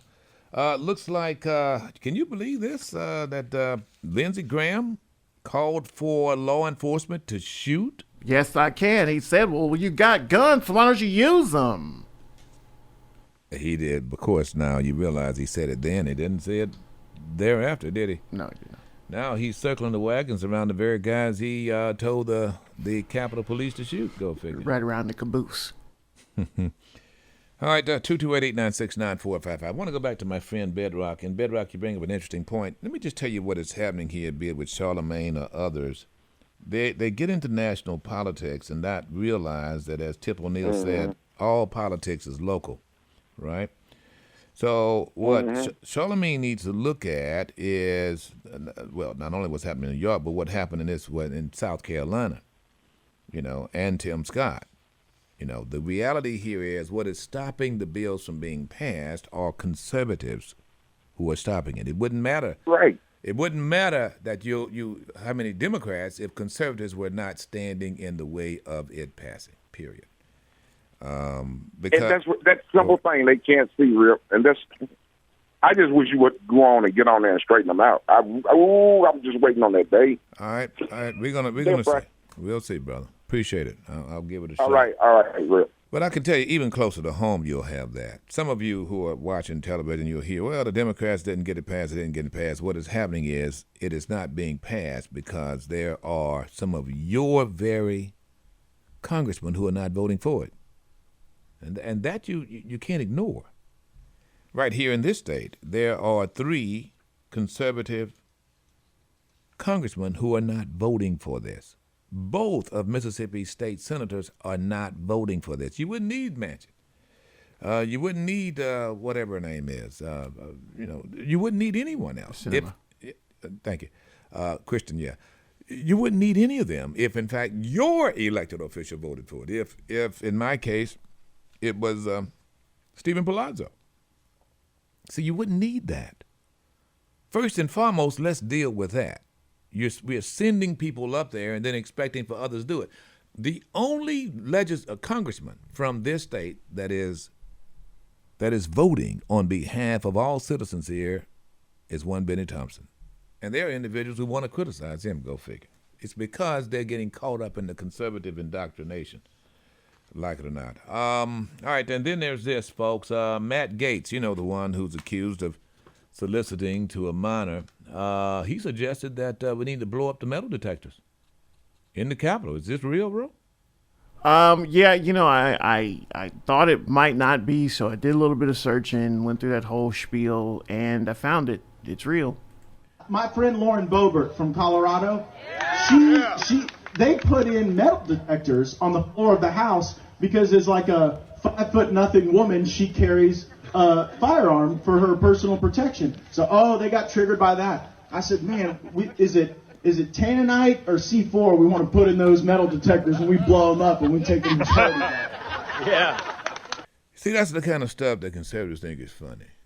The rest of us think, you know, if our children said something like that, if they said they even taking a firecracker to school, they would be arrested. Right. See, it's funny to them. I mean, but of course you got that. That's the kind of low-life comments you'll get from the likes of individuals who support Donald John double impeached. All right, let's get back to it. Who is it? Witness is standing in line. Good morning, Witness. Well, good morning, Rip. My personal opinion, Joe Biden hadn't reached any legislation. He won't reach any legislation because he is not wholeheartedly working on the behalf of the American people. He has done nothing constitutional. He doesn't follow the Constitution as far as his executive orders and things like that.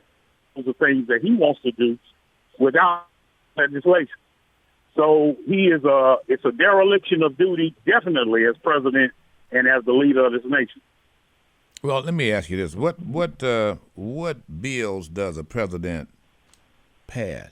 Is the president tasked with passing bills, or is it Congress? Well, another thing, he went overseas and made these. Are you going to answer my question, or do I hang up on you? Answer my question. Well, Who passes bills? And the Senate and Congress has to pass it. I'm trying to answer. All right. Congress passes the bills. I just want to make sure you knew. Congress passes the bills. Rip, right? You ought to know I know a lot about that. Well, brother, all you have to do is answer now. If we're going to have an intelligent conversation, then I'm down for it now. But if we're not, then it's different. Now you have your opinion that Joe Biden has done nothing. I think you said. So let's just test that. What has he done? Well, you 10 do. months, no legislation. Well, you do realize you did have, and I'm sure you reaped the benefit from the CARES Act, right? Did you not get your check from the CARES Act once he took office? That has nothing to do with him not doing anything now. You do understand. And he won't. Do you understand that's a bill through Congress? Okay. Do you also understand? And the Senate and Congress are his. They're totally democratic. They are totally for him, and nothing is being done. That should state something to people. You do understand. Because he's not operating on the behalf of the Constitution. You do understand that 50 of the senators are Republican. Do you understand that? Do the Democrats have a majority? No, they don't. They only have a majority if, in fact, there is a tie. If there is a tie, then Kamala Harris can break the tie. You realize there's one independent. Actually, two independents. Okay, just for the sake of real thinking, of course, these things would have to come to a vote before we knew what the consensus was with these people. They're telling you what the consensus of Manchin and these people are in order to keep postponing what he's not going to do anyway. All they want to do is overturn what this country was, and that was a proponent of the American way of life. What? Giving these immigrants who were separated at the border $450,000 that has, a person. That well, has been not. working for you 20 years. I bet you he ain't made $450. That has not. Years. What are you talking about? There's not been $450. Wall Street Journal report. You didn't see it. Brother. It was in the Wall Street Journal. Well, sir. then you should have read the entire thing. You should have read the entire thing because you do understand there's been no award of $450,000. And in talks does not mean that the checks are even made or signed. Giving somebody who's not an and American. You have yet to hear. You've not heard Joe Biden. $150,000 when there's black people. See, this is a who prime. will never This see is that a money. prime example of indoctrination. You will take this and you will run with it. The dereliction You in what do think realize about that. black people Do you and realize what that you has think not about this happened? country. Do you Because realize that? you're not a patriot, at all. Would you want to settle down, brother? You realize that has not happened. Would you agree? It's a proposal. There's no proponent. There's no Hold on, proposal. sir. You do understand there's no proposal, right? There's, in other words, So when what you are say they that, talking about then? Well- Friday you said Joe Biden wasn't running the country. He He didn't did. run the Department of Justice and the Department of Human Services and stuff. You said he didn't run it. he doesn't run it, brother. He's the president. What are you talking about? So man? you're saying the president runs everything? He runs the attorney general's office like Donald He John has ran an it? administration. The people who run these Brother. He's in parts of the charge. government work for him. The attorney general's is not part of the cabinet. It is a separate and apart agency. You do get that. Now, So of course, who does he work for? We went through this before with the BS about the last president. So who runs? let me who just does he tell you work what for? the last president did was played musical Who chairs does until the attorney general work for? Who gives him his orders? No one. No one is supposed to, but you had the guy you voted for was giving orders to Jeff Sessions. That's why he got rid of him. He gave orders to Joe Biden is allegedly the president now. You need to leave Donald Trump out of it. brother, you just asked me You brought him about up. did you not just ask me? Negro, why don't you figure out what you're saying and then call me back? See you. Jeez, what is it with these folks? Is it Monday? I think it's Monday. I mean, I kept you on just long enough for you to see just how ignorant you're sounding. I told you to save that for Wednesday. Wednesday's ignorant day. I'm serious. I mean, you know, at some point, you guys got to stop taking what white folks tell you. Pardon me, in quotes. I got to make more specific. What Caucasian conservatives tell you, you got to stop taking that and running with it because it makes you look dumb. I'm just going to tell you that. But there's no doubt about the fact that you realize Donald J. telling you that they're conservative, they're not going to be objective. Rip Daniels is not going to come on and go, this is a conservative show. No, we're not. And I'm not going to say I'm just going to put on people that make me look good, like the, deceased Russian Limbaugh. But that's all you're going to get from that bunch. They will pick and choose what information they want to support what position they want and how they can manipulate you. That's not the kind of show we do here. We're wide open. We are wide open. I have but one agenda, and that's an informed electorate, right? And I allow you to inform others. I'm not going to allow you to misinform others now, witness, with some ignorance. I'm just not going to allow that to happen. But as long as we can have some kind of intelligent conversation, I mean, we're not going to sit here and debate whether or not who passes laws and who doesn't. Come on. So I guess it's Herbie. Is this Herbie? Herbie finally got it together? Well, we're not going to do bigotry. See. We're not going to do bigotry now, Herbie. Well, I was doing comparison. That's sometimes you have to, look in the mirror and see where you are as a person. Well, you do realize there's been no reparations given to only Jewish thing I'm people. trying to say is, Has there been whenever reparations it given to has Jewish been- people, Herbie? No. I say, but whenever there's something dealing with them to solve the problems that they did or whatever occurred to them in history, they made sure they had more than enough. Who is that? Who are we're they? aware of the plague that Who black are people they? have. Yeah. Our senators, congressmen, the United States. You of do America, the understand. ones who You do definitely understand. looking out for them in their best behavior, on their best. They're looking out for them for the best for them. Now, when you were speaking, Well, give about me an the black example of colleges, that. Give now, me an when you example. listen at the history. We Give do me an have example. history. I'm going to move on, Herbie. We Look, I know where you we are. Have, You just we come have on. plenty of Jewish hospitals. We have. Oh man, please go ahead. Look, you just wasted a bunch of time. You have Jewish hospitals because Jewish individuals have solidarity and they put the money together to get them. Come on, what's the matter with you? And by the way, Herbie, whether you know it or not, right there in Moss Point, African Americans would get together and do the same thing there on Frederick Street, or Main Street for that matter. One of the first people who had a clothing store on Main Street was now the mayor, BK. BK's Men's Shop, probably before you were born. I don't know. How you think he got it? It's concerted effort. I mean, going back to the days when you had the kickoff club. Look, You know what gets me about you, Herbie? What gets me about you is you refuse to read about your own folks and what they did and how they achieved. You know, how dare you? Even last Friday, you got on this show and asked me for money. What kind of? And I can't see a man ask another man for money. You gonna give me some money? Biggin. I mean, I don't mind you calling, brother, but you're sounding really, really bad to me. But if you want to sit up and do some comparisons, you know, in this country, you can do a whole lot better than Jews. Why don't you start first with the rednecks right there in Most Point? You want to know what affirmative action is? Why don't you start there? What, you scared? Obviously. You and what's his name was just called. Just you know, what is with you guys? You know, you here we are, we're fighting the good fight. Ro and I get threatened daily. Well, every once in a while we'll get a pass. Just for having this show and being blunt and honest, you know, and then we got to hear from Gumbo and Sambo here. Of course, I know you're screening, Ro, and I know I opened it up, but not one wanted to talk about the fact that they're closing HBCUs. That speaks volumes about both Witness and Herbie. Speaks volumes.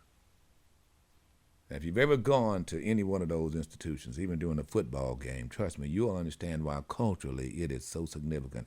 However, once you start, look, there needs to be a telephone campaign, there needs to be Facebook pages.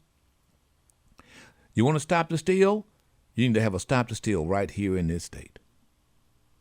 And the stopping of the steal is stopping HBCUs from closing and stealing the otherwise potential for growth, particularly of African Americans, but also African American businesses. Folks, I went back and I looked at this thing, and by the way, I appreciate some of you guys who called and corrected me on that Yazoo City thing. I really do appreciate that. Look, if I get it wrong, I'll get it wrong. I don't have a problem with that. Much of what I do here, particularly historically, is recollection, and I've got a small encyclopedia in my brain. But most of it has come from experience. I've been here a while, and I've seen things, and I've done things, and participated in things. You know, I was talking about Julian Bond last night with my dear cousin, Julian Bond and Fume with me. Had a situation there in Houston. But if it's ever a motivation for you, it's got to be education, black folks, end quotes. I find it odd that they didn't mention, you're right, they didn't mention HBCUs, but they did go at Joe Biden's administration without mentioning that the Biden administration, that's the last one, the Biden administration has prioritized and delivered historic levels of investment and support to HBCUs, despite what conspiracy theories you might see about funding being cut. Those include the American Rescue Plan. That's where you get $3.7 billion in relief funding to HBCUs, in addition to $1.6 billion in debt relief to 45 HBCUs from earlier in the year.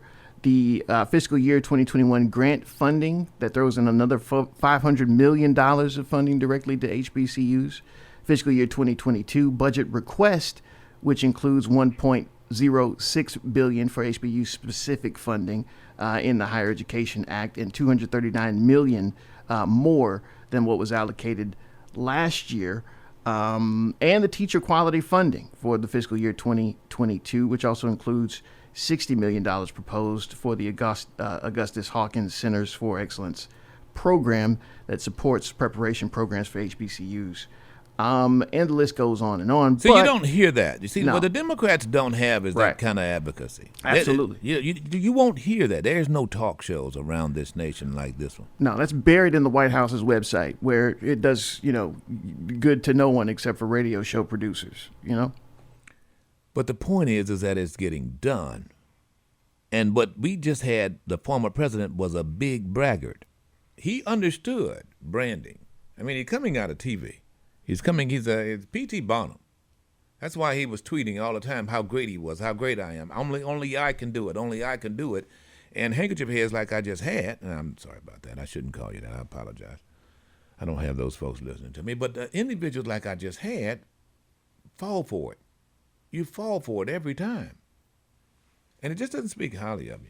It just really doesn't. I have cognitive proof that there's a defunding of higher education. And there's nothing said. And I'm going to tell you, I'm going to really stay on this going into the next election cycle, which has already started. Stephen Palazzo has about 5-6 individuals, most of which are Republicans running against him. And more than likely, no Democrat's going to defeat him. So I will be voting Republican coming up next year, I assure you of that, for some Republican who is not a Trumplican and not conservative, but someone who has the capability of defeating him. And I think there's going to be many. I do. I think there's a couple that has that potential. But furthermost on my mind is going to be the protection of HBCUs. Now, that's on a federal level. But it's the state level that they're being done away with. How, you ask? I'll tell you how. By not allowing them to grow. In other words, the access to any one of those institutions, with the exception of Jackson State, is like slim to none. I mean, you could literally encircle old Mississippi State. Now, don't get me wrong. Like I said, both are cow pastures. They were out in the middle of nowhere. Starkville, whatever it is, middle of nowhere. Put a big college there, and now they have more African Americans who attend Mississippi State than attend Jackson State. Go figure. Here's how the numbers break out. Where are they here, Amelia? Let's see. I have to find them here somewhere. Under my stack of stuff again. I'll find them here in a minute. I don't know what I did with them. But I was looking at just the sheer numbers. Here we go. So total enrollment, Jackson State, right at 10,000. Alcorn, around 35. Valley State, maybe 25.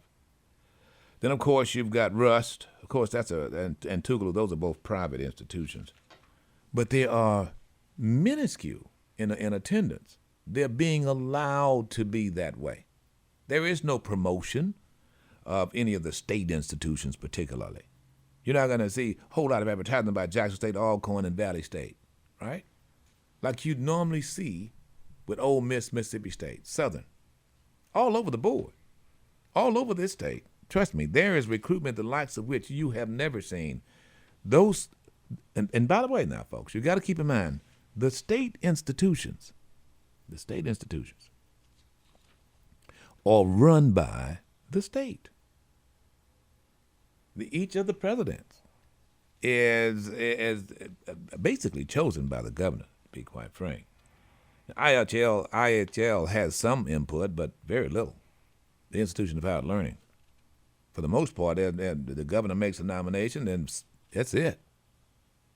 What's got to happen here is that the word's got to get out to all of the alum, both in the state and out of the state, and there has to be a registration and voting campaign the likes of which this state has never seen,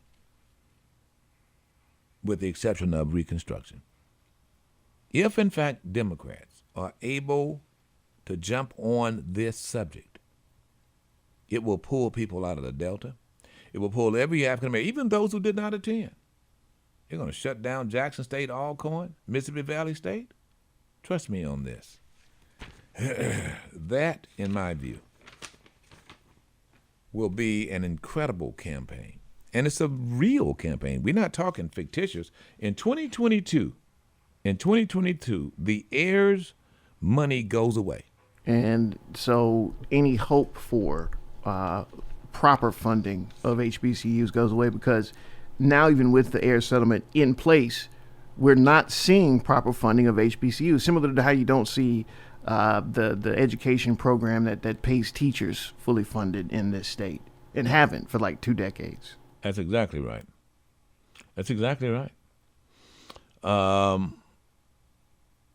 You know, if anybody who will be adversely affected here Let me tell you who it's going to be. It's going to be African American businesses, not unlike this one. And look, that's not the only reason for this conversation, but it's African American businesses. Those businesses serve to hire people, especially from Jackson State and Alcorn, Mississippi Valley. You got me? And under any of the ordinary circumstances, you will find in industries, and I'm not talking just agricultural, all kinds of industries seeking to locate around those colleges. They're not, because the access to those colleges is deterred. Under any of the ordinary circumstances, you would have that after all these years. You have it around Mississippi State, I can tell you that. Industry, man, I'm going to tell you, they're engineering, they've got engineering firms all around that dadgum thing. Same thing for Oxford. You know, wherever you have universities, USM. I mean, Hattiesburg is vast and quickly becoming one of the, it's probably third in line as far as population. Largest, well, not Hattiesburg, but if you included Lamar County as well, I mean, it's growing leaps and bounds. Then, of course, you add to that the medical part of the college. I mean, at Forest General would be just a little hospital if it were not for USM, and vice versa. Now you're able to have that connection. Why don't you go to Lauren, Mississippi, or go to Itabena, take a look at the hospitals, and whether there's any research hospitals. You got me? Equated with it. Jackson is a little bit different. I mean, you've got university there, but of course you also have what you got Mississippi Millsaps as well there. But there's a concerted effort to keep those areas from growing. Any school that is predominantly African American from growing, and any legislator right now, especially in the Legislative Black Caucus, ought to be able to say it and point it out and point out why it's not, why they're not getting the funding. And I can tell you why. It's not because you don't have legislators, who many of which graduated from HBCUs. It's not because they're not trying. It's not because they don't want it. It's because they don't have the votes, because there are senators and legislators and House members in the legislature who are able to be elected in districts that, if in fact blacks went to the polls and voted in numbers, would result in their demise. You got me? In other words, there are a significant number of impact districts. African Americans in this state is somewhere around 48%, truth be told, if not more. You know, we gained 60 some odd thousand, according to the census. And by the way, it was not a true census in real count. If they got the 60,000 added African Americans to this state and a loss of over 20,000 Caucasians, trust me, I don't doubt, had the census continued through December, we would have a more accurate number, and that number would be greater. I'm just saying. And there are some folks who are afraid. Conservatives are extraordinarily afraid. And so now what they're doing is making a concerted effort to minimize the impact. First with redistricting. Secondly with the branding, with the concerted effort to convince people like the last two callers that you can't win, that the reason why you can't win is because of what Joe Biden does or what a Democrat does. And the reality here is you have hundreds of conservative Trumplicans standing in the way of this progress. You can't drink that Kool-Aid. Well, the demos are not doing it. No. What you have is party line voting. That's what you have. And you have had it. You've had it going back to President Barack Obama. Party line voting on the part of conservatives and Republicans. But that is breaking right now. It is breaking. I'm going to tell you why it's breaking, because there are those individuals who understand the threat of that kind of conservatism, actually Trumplicans, which is why you got a Liz Cheney. And you're going to have more. All right, Don, you're next. We'll be back. Get the info. Get the info. Stay informed. It's a new day with Rip Daniels, the #1 talk show in South Mississippi on Jay-Z 94.5.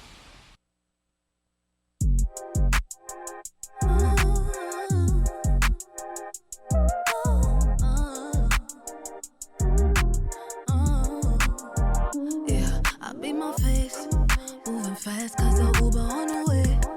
Taking pictures, make sure you can't see no less. That wig secure like the money in a safe. I look like babe, now I'm on the way. Let you know when I'm All right, folks, good morning to you. Rip Daniels here. Thank you for joining us. Show it's called It's a New Day. There's only one rule, no such thing as a right or wrong opinion. You know, someone just brought to my attention something that really needs to be said, and that is, had it not been for the college students in the days of one Martin Luther King Jr., we probably would still be experiencing Jim Crow. You do realize Stokely Carmichael and those individuals were college students. John Lewis. It was the college students that sent the brightest and best as freedom riders, both Caucasian and African American. You see, SCLC or SNCC or even NAACP would go to college campuses and recruit, and they were very effective. So it begs the question why it is you're not seeing that kind of advocacy on college campuses now, and I hope so. I think once you folks realize that there's a concerted effort to shut down those campuses, then just maybe we'll get some cooperation and some commitment. Don, good morning. Thank you for being patient. Good morning, Rip. How are you today? Doing good, man. Doing good. Good. Just a couple of things. I just want to comment and then take you to task on something. One of the interesting things about the Ayers case is that 10% minority or 10% white students. And the premise of the Ayers case was that, we were not equally funded. And to throw in there that, just to show that there's no racial bias on the African-American institutions, you need, to get white students there, when there was never a time when the head of state stood on the campuses of Jackson State or Alcorn Valley and said white students cannot come there. Right. So that's just fulfilling in this conception that they would even put that in there. Well, and you know what's interesting about that. Now I'll give you time. What's interesting about that? There had to be a concerted effort to recruit them, and that took money to do that. You're exactly right. Yes, and there was no concerted effort to recruit blacks to Ole Miss and Mississippi State. Nope. So again, that prior to the Ayers case, so that was crazy in its conception. But what I want to take you to task over, Rip, is how measly you pay your employees. According to witness, and I believe this because he's never said anything that was inaccurate, he said the $450,000 that were proposed to be paid to the people who came over here and were separated from their families was more than you had paid Roe over the last 20 years. And according to that math, it comes out that Roe's making less than $22,500 a year or $1,800 a month. And I'm just ashamed that you would pay him that little of money, and that in 20 years, $450,000. According to witness, you have not compensated Roe that much over the last 20 years. And the last thing I want to ask, and my last well, thank you for that. Yeah, thanks for that. Appreciate it. The last thing I want to ask, and I asked you this before, the visceral and the hatred and the anger I hear in witness. I'm going to ask you this again, Will. Did you guys go to high school, and did you take his girlfriend? No, see, you started something. No, of course not. Yeah, I'm probably far more senior to that person you just mentioned. I think I haven't been here for 20 years yet. Yeah, I think that I think that what you have are individuals who are basically trolls like you'd have on Facebook, right? I think that there are some folks who feel that they could get a little bit of information and run with it, especially from sources that are questionable. I don't want anyone just to listen to this show and just say, okay, yeah, this is what it is. Because it's not. I want to hopefully encourage you to check. And I tell you, go check. Go check. And I do it for a reason, because I some of the information you get is left up to interpretation. Is it a fact? Yeah, but some of it is left up to interpretation, depending on whether or not it was good or bad. Got me?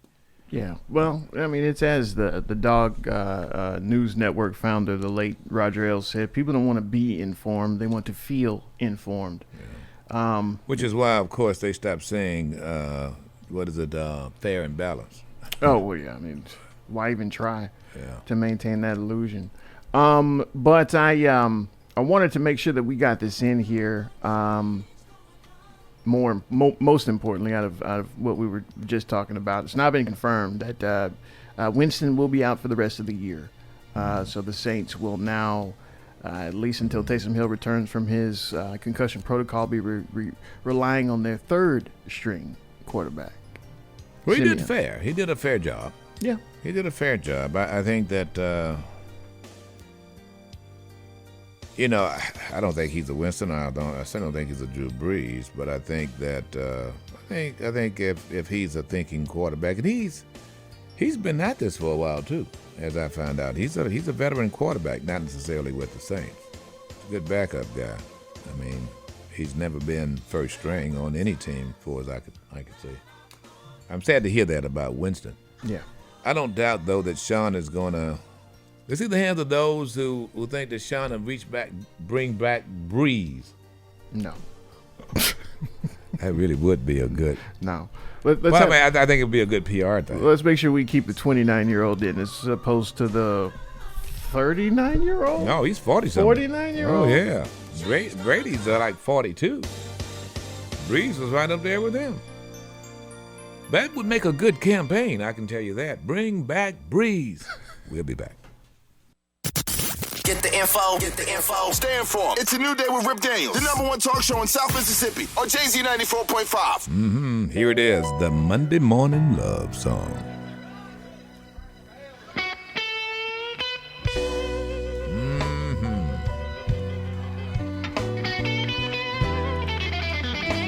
Song is called Lonely Bedroom Blues.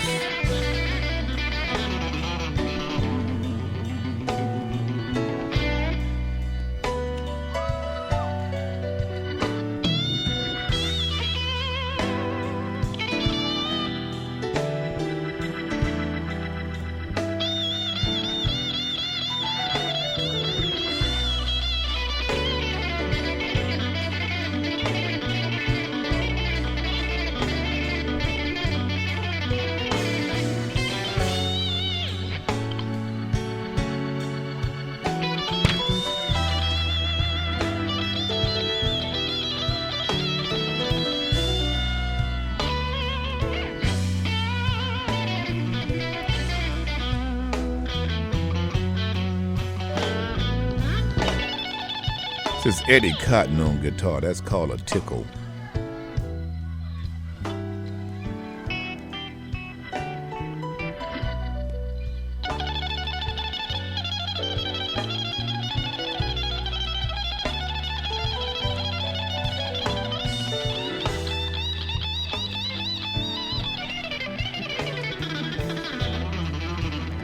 I don't understand why this is your Monday morning love song. Well, you must not have had a lonely weekend. Okay. Why don't you brag about it? Somebody understand, though. I'm so sorry for you, Ro. Congratulations or whatever.